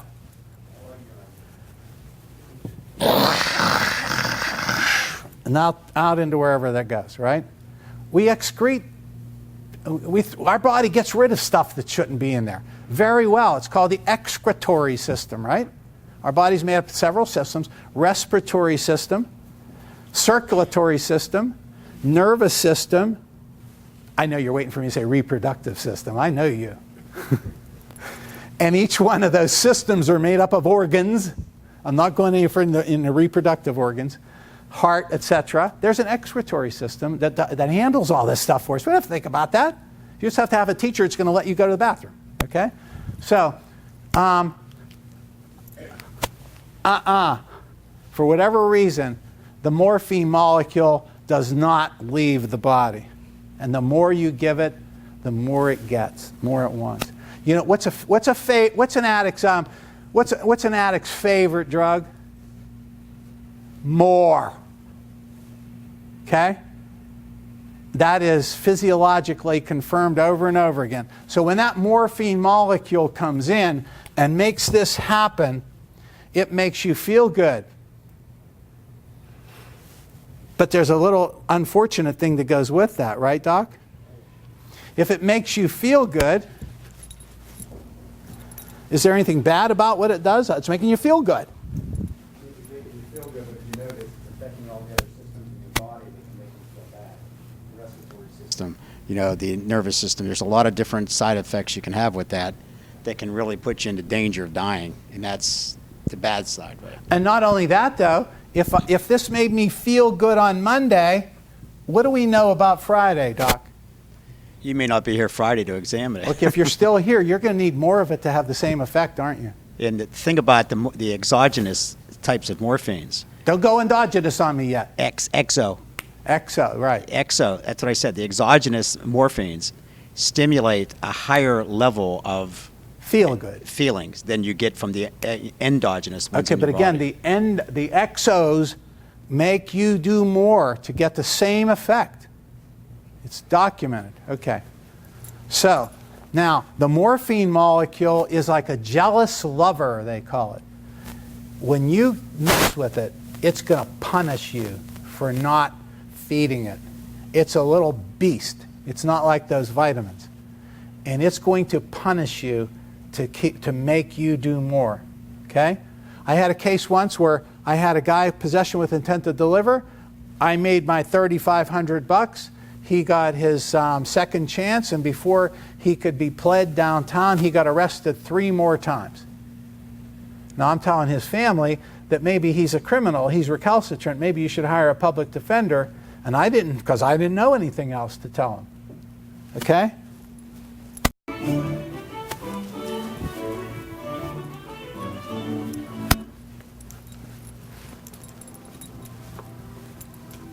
This is your normal brain activity with endogenous and external opiates, okay?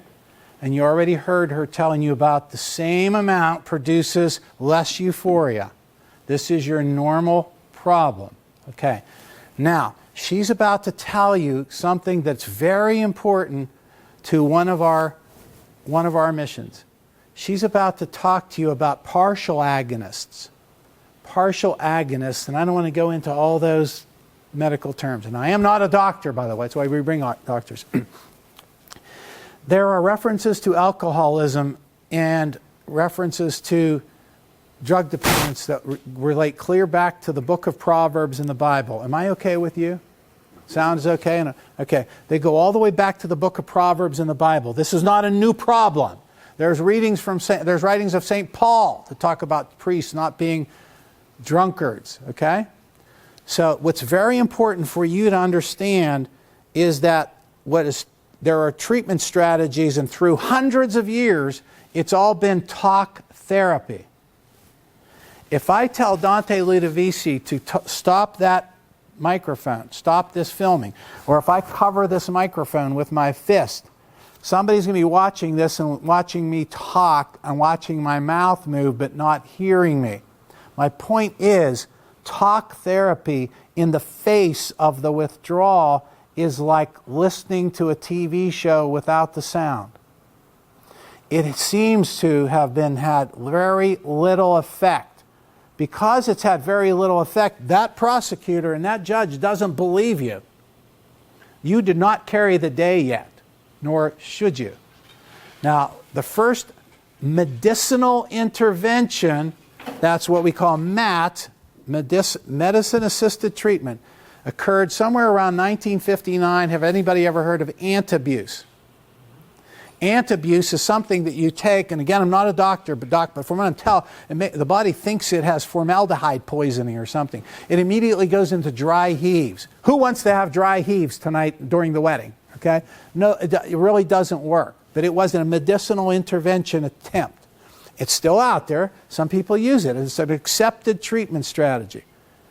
We have all of our brethren, including them, and the people I'm about to talk to you about, anybody who tries to help anybody is a friend of ours. But we think we have a better widget.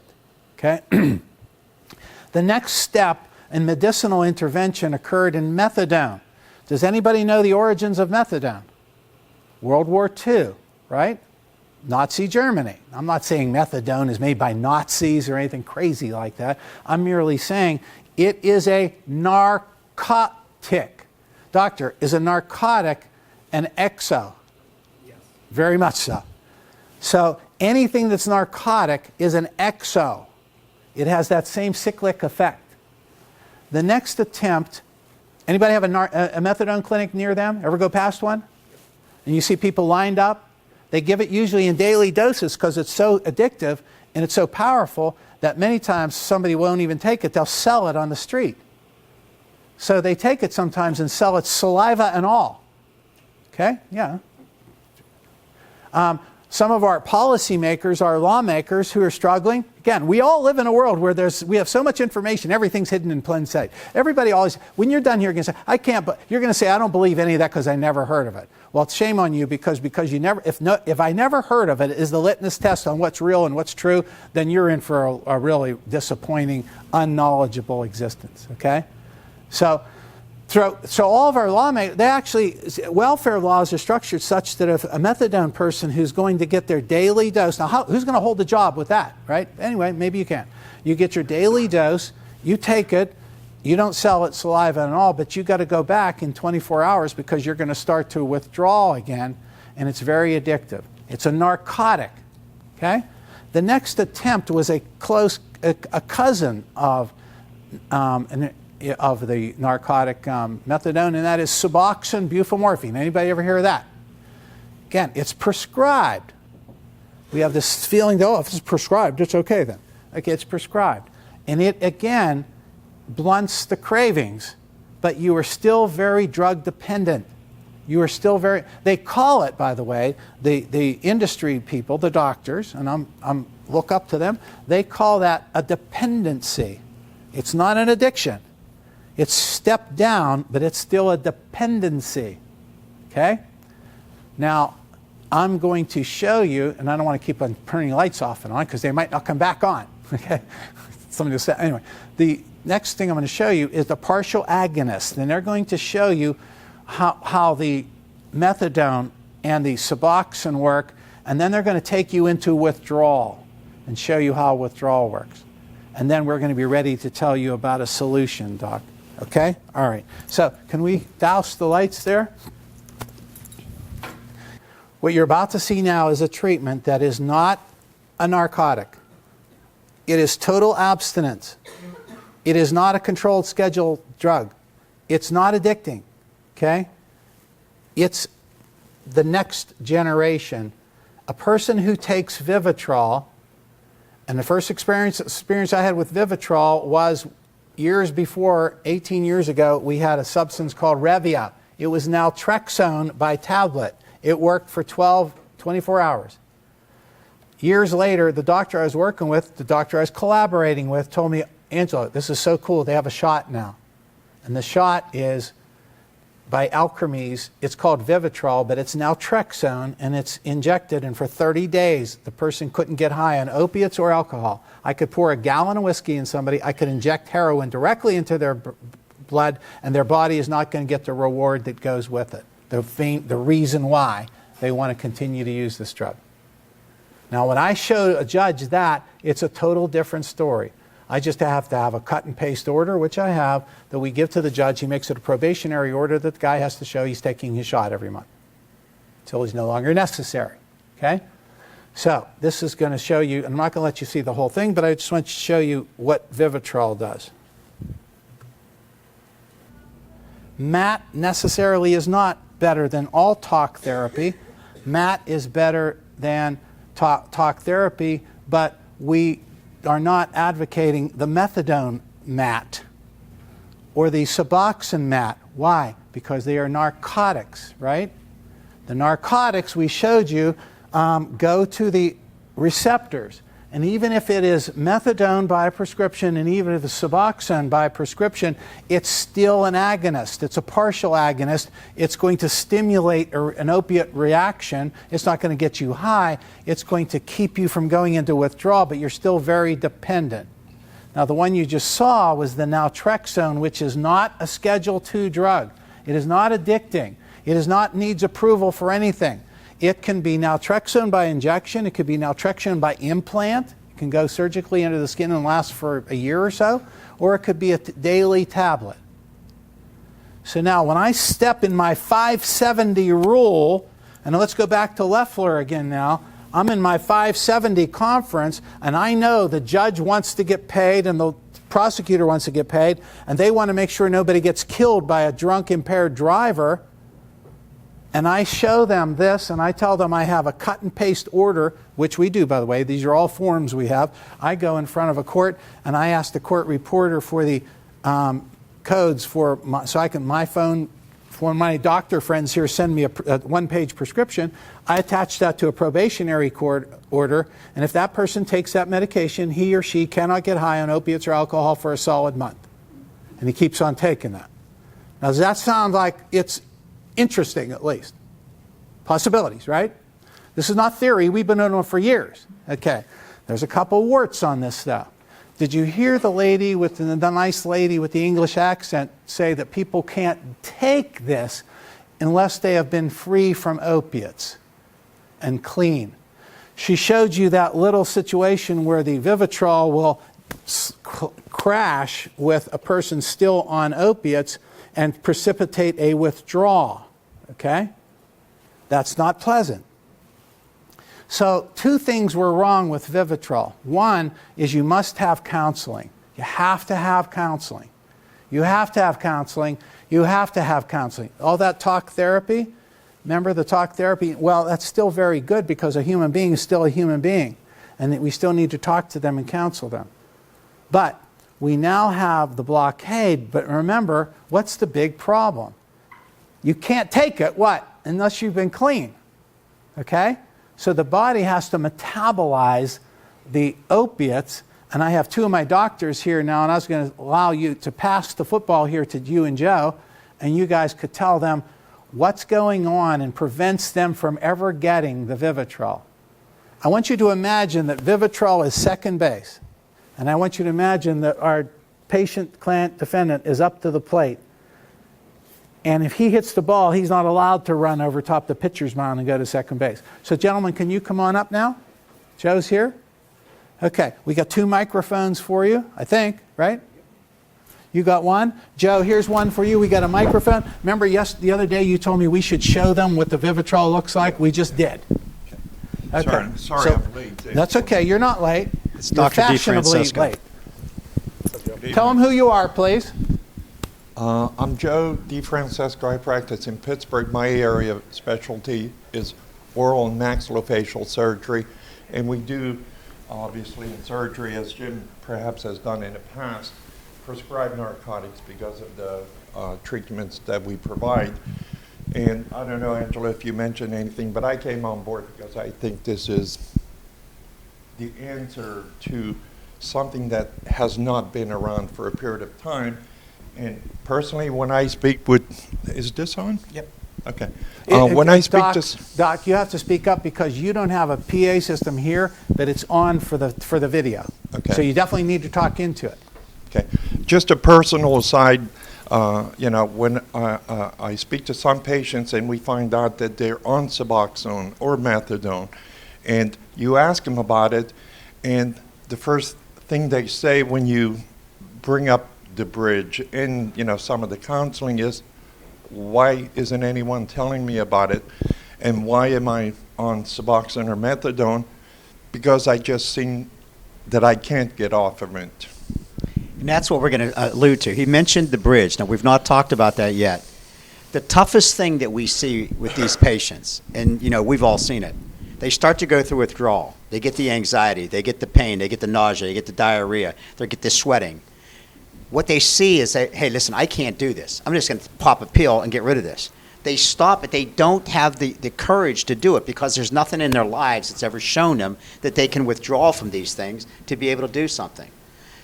We look at this now and say, okay, what is the answer to getting them across that? And the bridge, that's exactly the name of the thing that does it. It's going to lead them from depression.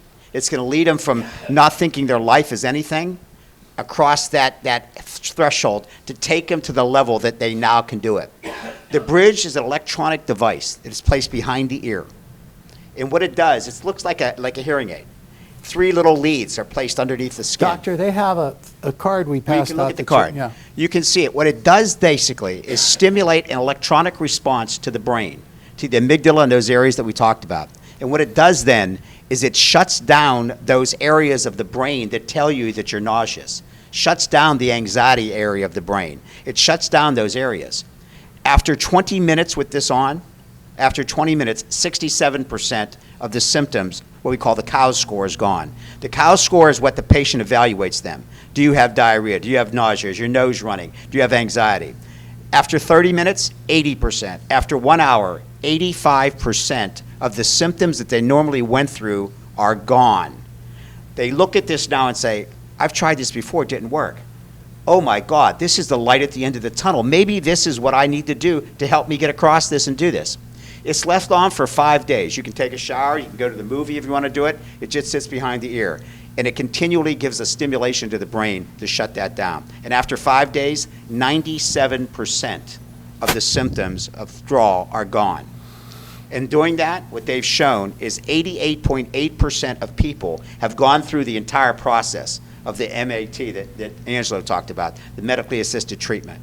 That is incredible compared to people who go to rehab centers, who have to stay there and do this thing. You probably have 10% of them that go through the entire program.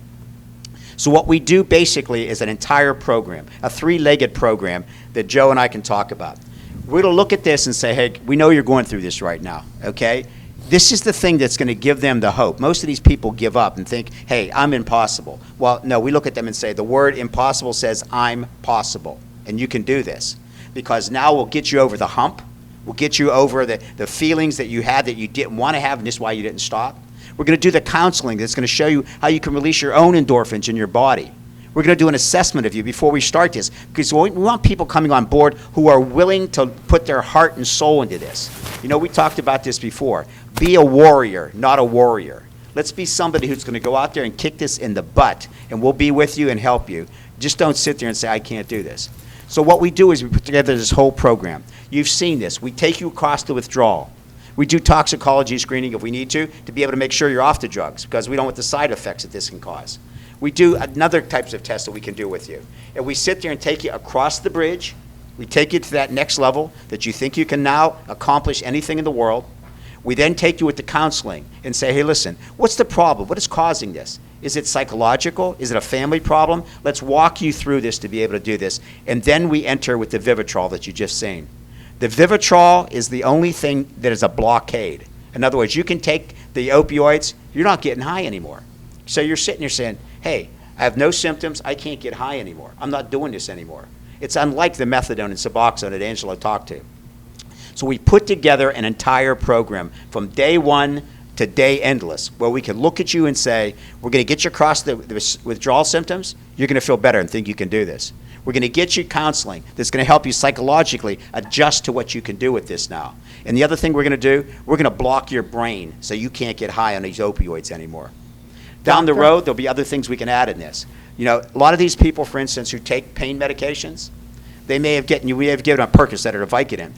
The body is different. Everybody's body's different. You know, somebody can take a Percocet and they feel great. They don't have pain anymore. Somebody can take it and they don't feel it. It's because we metabolize those differently in our liver. It's passed through the body differently. If you're what you call a poor metabolizer, you only get 28% of the efficacy of that pain med. So what do? You take 2 of them. You take 3 of them. You take 4 of them. You become physically dependent, as we just saw right here. Now, that is a symptom that we can look at now and do testing on you to say, you shouldn't have been taking this in the first place because your body doesn't metabolize. This is the medication it should be for you. The future of medicine is in personalized medicine, looking at everything we can take, from blood thinners to antidepressants. If you look at Tylenol with codeine, and this is off the subject, but if you look at the black box warning, they have a thing in there talking about women who are pregnant that go through C-sections. 30% of them are given Tylenol with codeine.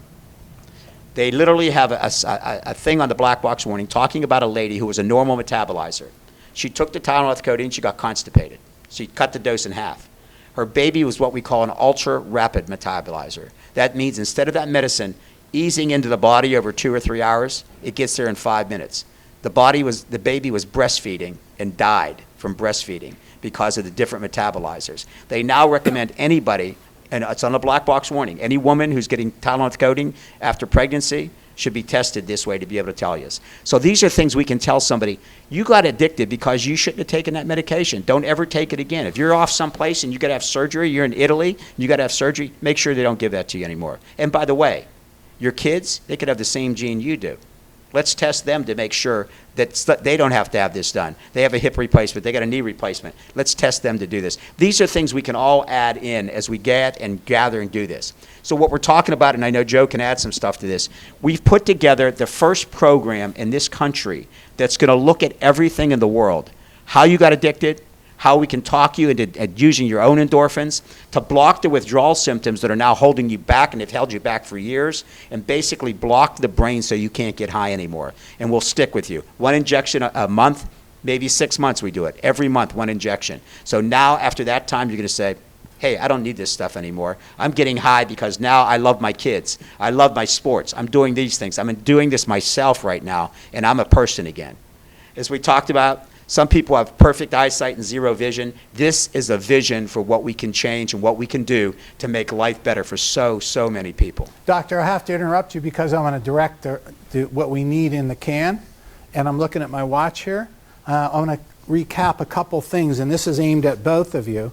So we're talking about 3 indispensable steps. 3 steps. We know that a person can't take the blockade, as cool as it is, pardon me, my non-professional adjective, unless they've been clean. Correct. And we know that studies show that most people can't get clean to go on to the blockade. With the withdrawal, that's so right. it's powerful and earth-shattering. And by the way, this was FDA approved on October 11th, 2010.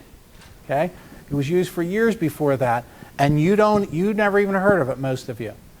That even as powerful as that is, it can't be taken until you have metabolized out of your system. Remember that mean molecule that won't leave? That little guy is going to hang on for 5 days or so and rip you apart with these cow score symptoms. I've seen people with cow score symptoms with a 25. I've watched them twitching come in. I watched a kid and his wife. He had a knee surgery. He became addicted to the pain meds, drove clear from Arkansas to St. Louis where I was with this doctor, and he had those cow scores of 25. I watched him apply the first step, the bridge, and I watched his cow score drop to 2. I had my watch, unless there's something wrong with my Apple Watch, in 7 minutes. He was no longer in that pain, and now he was able, with that pain barrier, to allow his body to metabolize out, burn up, and get rid of that mean little molecule. Okay, so hang on. I want to make sure I got this straight. Now, at that point in time, the Vivitrol can be added, right? And the Vivitrol is very important for all the blockade reasons we said, and I don't want to go there again because we have stuff we need to cover. And third, the Vivitrol probably can't work without counseling. There's no such thing as a magic shot. A person needs to be counseled. A person needs to be talked to. So we will have people out there using none of this. We will have people out there using only the bridge and they'll fail, or only the Vivitrol and they'll fail. So this little diagram here is designed to let you know that it's 3, but it's all 3. Nobody would want to be on this airplane if one of these landing gear were missing. We need all 3 sets of landing gear. And am I right? Did I miss anything? That's correct. That's what makes an entire system. The history behind the bridge is interesting. This came out as a pain device. When they first started doing these, it affected the 5th, 7th, 9th, and 10th cranial nerves. So doctors would use these post-operatively. They put them on chronic pain patients or after surgeries because it would be so close to the central nervous system. It would send those signals, and we would increase blood flow. That people who had arthritis, it couldn't get, diabetic, neuropathies. It would develop and allow what we call anti-inflammatory cytokines and all these things that fight inflammation to be able to get there. And when they did this, they saw patients who were coming in and saying, this is unusual. These pain, I can't take the pain meds. I don't, it doesn't, I don't need it anymore. I don't have the symptoms I used to have when I took this medicine. So they adjusted this and made this. With Vivitrol, we have to be, and Angelo alluded to this, they have to be off of the drugs completely when we start the Vivitrol. The reason being you're blocking the brain, and it's telling you you're not getting high. So if somebody hasn't been psychologically counseled, if they haven't been talked to, they will try to take another 2 or 3 or 4 opioids to do this. And basically, they can cause some damage there. So we have to make sure they're off the drugs before we do this. Doctors, I have to rudely interrupt because we're all going to need lots of Vicodin if we don't get them out of here on time. So after they beat us up. So hang on to your microphone here, because now the class, I need your permission to do one more thing and step a little bit outside of your normal CLE. I need to, and I'm going to, you can't say no anyway, and you have to stay here.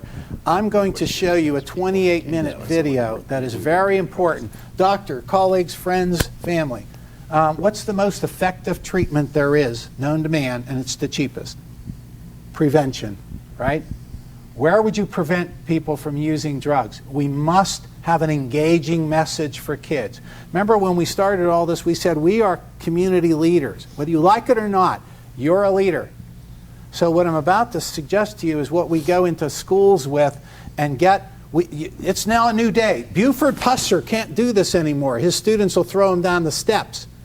We need to compete with iPads and whatever else. So we have an engaging student message that plays right into who we are.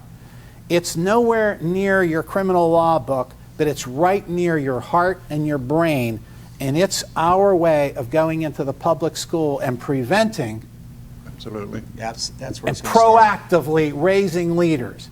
So can I have somebody douse the lights again, and you guys hang close. Now what's going to happen, this will be over. We're going to have to hurry to quickly finish up to get them out of here on time, and we're not going to have you lose one single minute.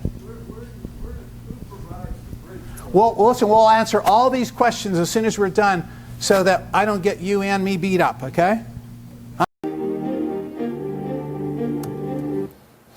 Okay, it never seems to fail. I never have the time budgeted right, but it seems like it's hard for me to go on after watching that video. Part of our message is that we have a nonprofit corporation and we go into schools, okay, and we have a really neat program where early in the school year, we will have a preliminary hearing. We've given you the Alexander Lindsay as a trial tactics attorney. He created a factual situation that's actually on a probable cause sheet. So in your community, we would go there, we would show the movie. The kids really get into it. You criminal lawyers know there's a huge point of law here. When Jake Matthews is sitting in that car and somebody's messing his hair up, and she takes the camera and says, "I love you" to him, and it tracks his attention away. Vehicular homicide or homicide DUI related, right? That's a difference in 3 years, no matter how old you are, in prison, okay? Minimum. So we have actually impaneled juries, adult and kids, and it seems like it comes out different every time we try it. The point is, the kids get into the movie for the preliminary hearing. They wait a couple months for the trial. The judge goes to the school and gives them jury instructions. It's all real life stuff. So I remember one time we showed this movie at Christmas break, and somebody said, "Gee, that's not a bummer." And in my mind, I'm thinking, is that a bummer, or is that something I want to make sure kids see? That's YouTube on our videos. Everything we have is free, and this takes us full circle to where we started this. Remember I was telling you how proud I was to be a lawyer because I wanted to be like one of you, and I was hoping you were as proud of you as you are of being a lawyer. Okay, that's one of the 3 pillars. We're the mouthpiece of the community. It's up to us to reach across and collaborate with the educators and the doctors, like our gifted colleagues here, and Tom McKinley here. Just stand up for a second because we're going to film this after they leave. This is Tom McKinley, because remember I told you about collaboration? Collaboration is easier said than done. 2 heads are better than 1. 12 are better than 2. 12 are chaos. Without infrastructures and systems specialists like Tom McKinley who make it work, who make it effective. So we have all the infrastructures in place. It took 50 years to tox this country. if at least. It might take 50 years to detox it, but we have to start reaching into the public schools, and this is an excellent way for lawyers to do that. You sign that paper, our team will be there and put this thing on before prom season, and God knows how many lives we may save. Remember, the ones that aren't hit in a car may actually drink to 0.04, right? And that's already fatal where it's at. So going full circle now, it comes down to this. You know, it comes down to what's the secret sauce? Some of my friends have talked about that. You know what the secret sauce is? The secret sauce is it's here. Maybe it's here, but it's inside. I got 1,440 minutes every day that I get to live just like you. I've got less of them than many of you because I'm 69 years old. I choose to spend that career I was given by somebody who maybe cut me a break to be a mouthpiece, to speak boldly, but to speak intelligently while we speak boldly. We need to speak to policymakers. None of you have ever heard of any of the stuff you were here. Shame on us. Because apparently the one thing you can do about it, you can't shut a lawyer up, right? The one thing we can do is we can be heard. We know how to be heard. So you have been empowered with a license that allows you to be heard. Become knowledgeable, be heard, and speak boldly. Don't let something like that happen. Speak intelligently and speak boldly. I'm not lecturing you or trying to get like a football coach. Pardon that. But I just love being a lawyer so much because I look up to each one of you. And I'm just saying, man, plug in to something that we need. 8.5% of the United States population over age 12 have a substance problem. That's more than lung, breast, and prostate cancer combined. It's more like 40 million. Jump in, join the fight, and spread the word. But don't sit down and watch it go by because you were born to be more to more people. It's just a CLE class. It's not a football pep talk or anything. But I take all of it seriously, and I hope you do too. Please contact us. We'll leave your name on the tablet and join us even if you're just a friend. Or give us your school district, and we'll go and maybe save somebody's life. Dr. Barber, Tom McKinley, Dante Ludovici, Bruce, and all of my other friends that are here. Michael, thank you. We're here. We're a coalition, and we want to thank you.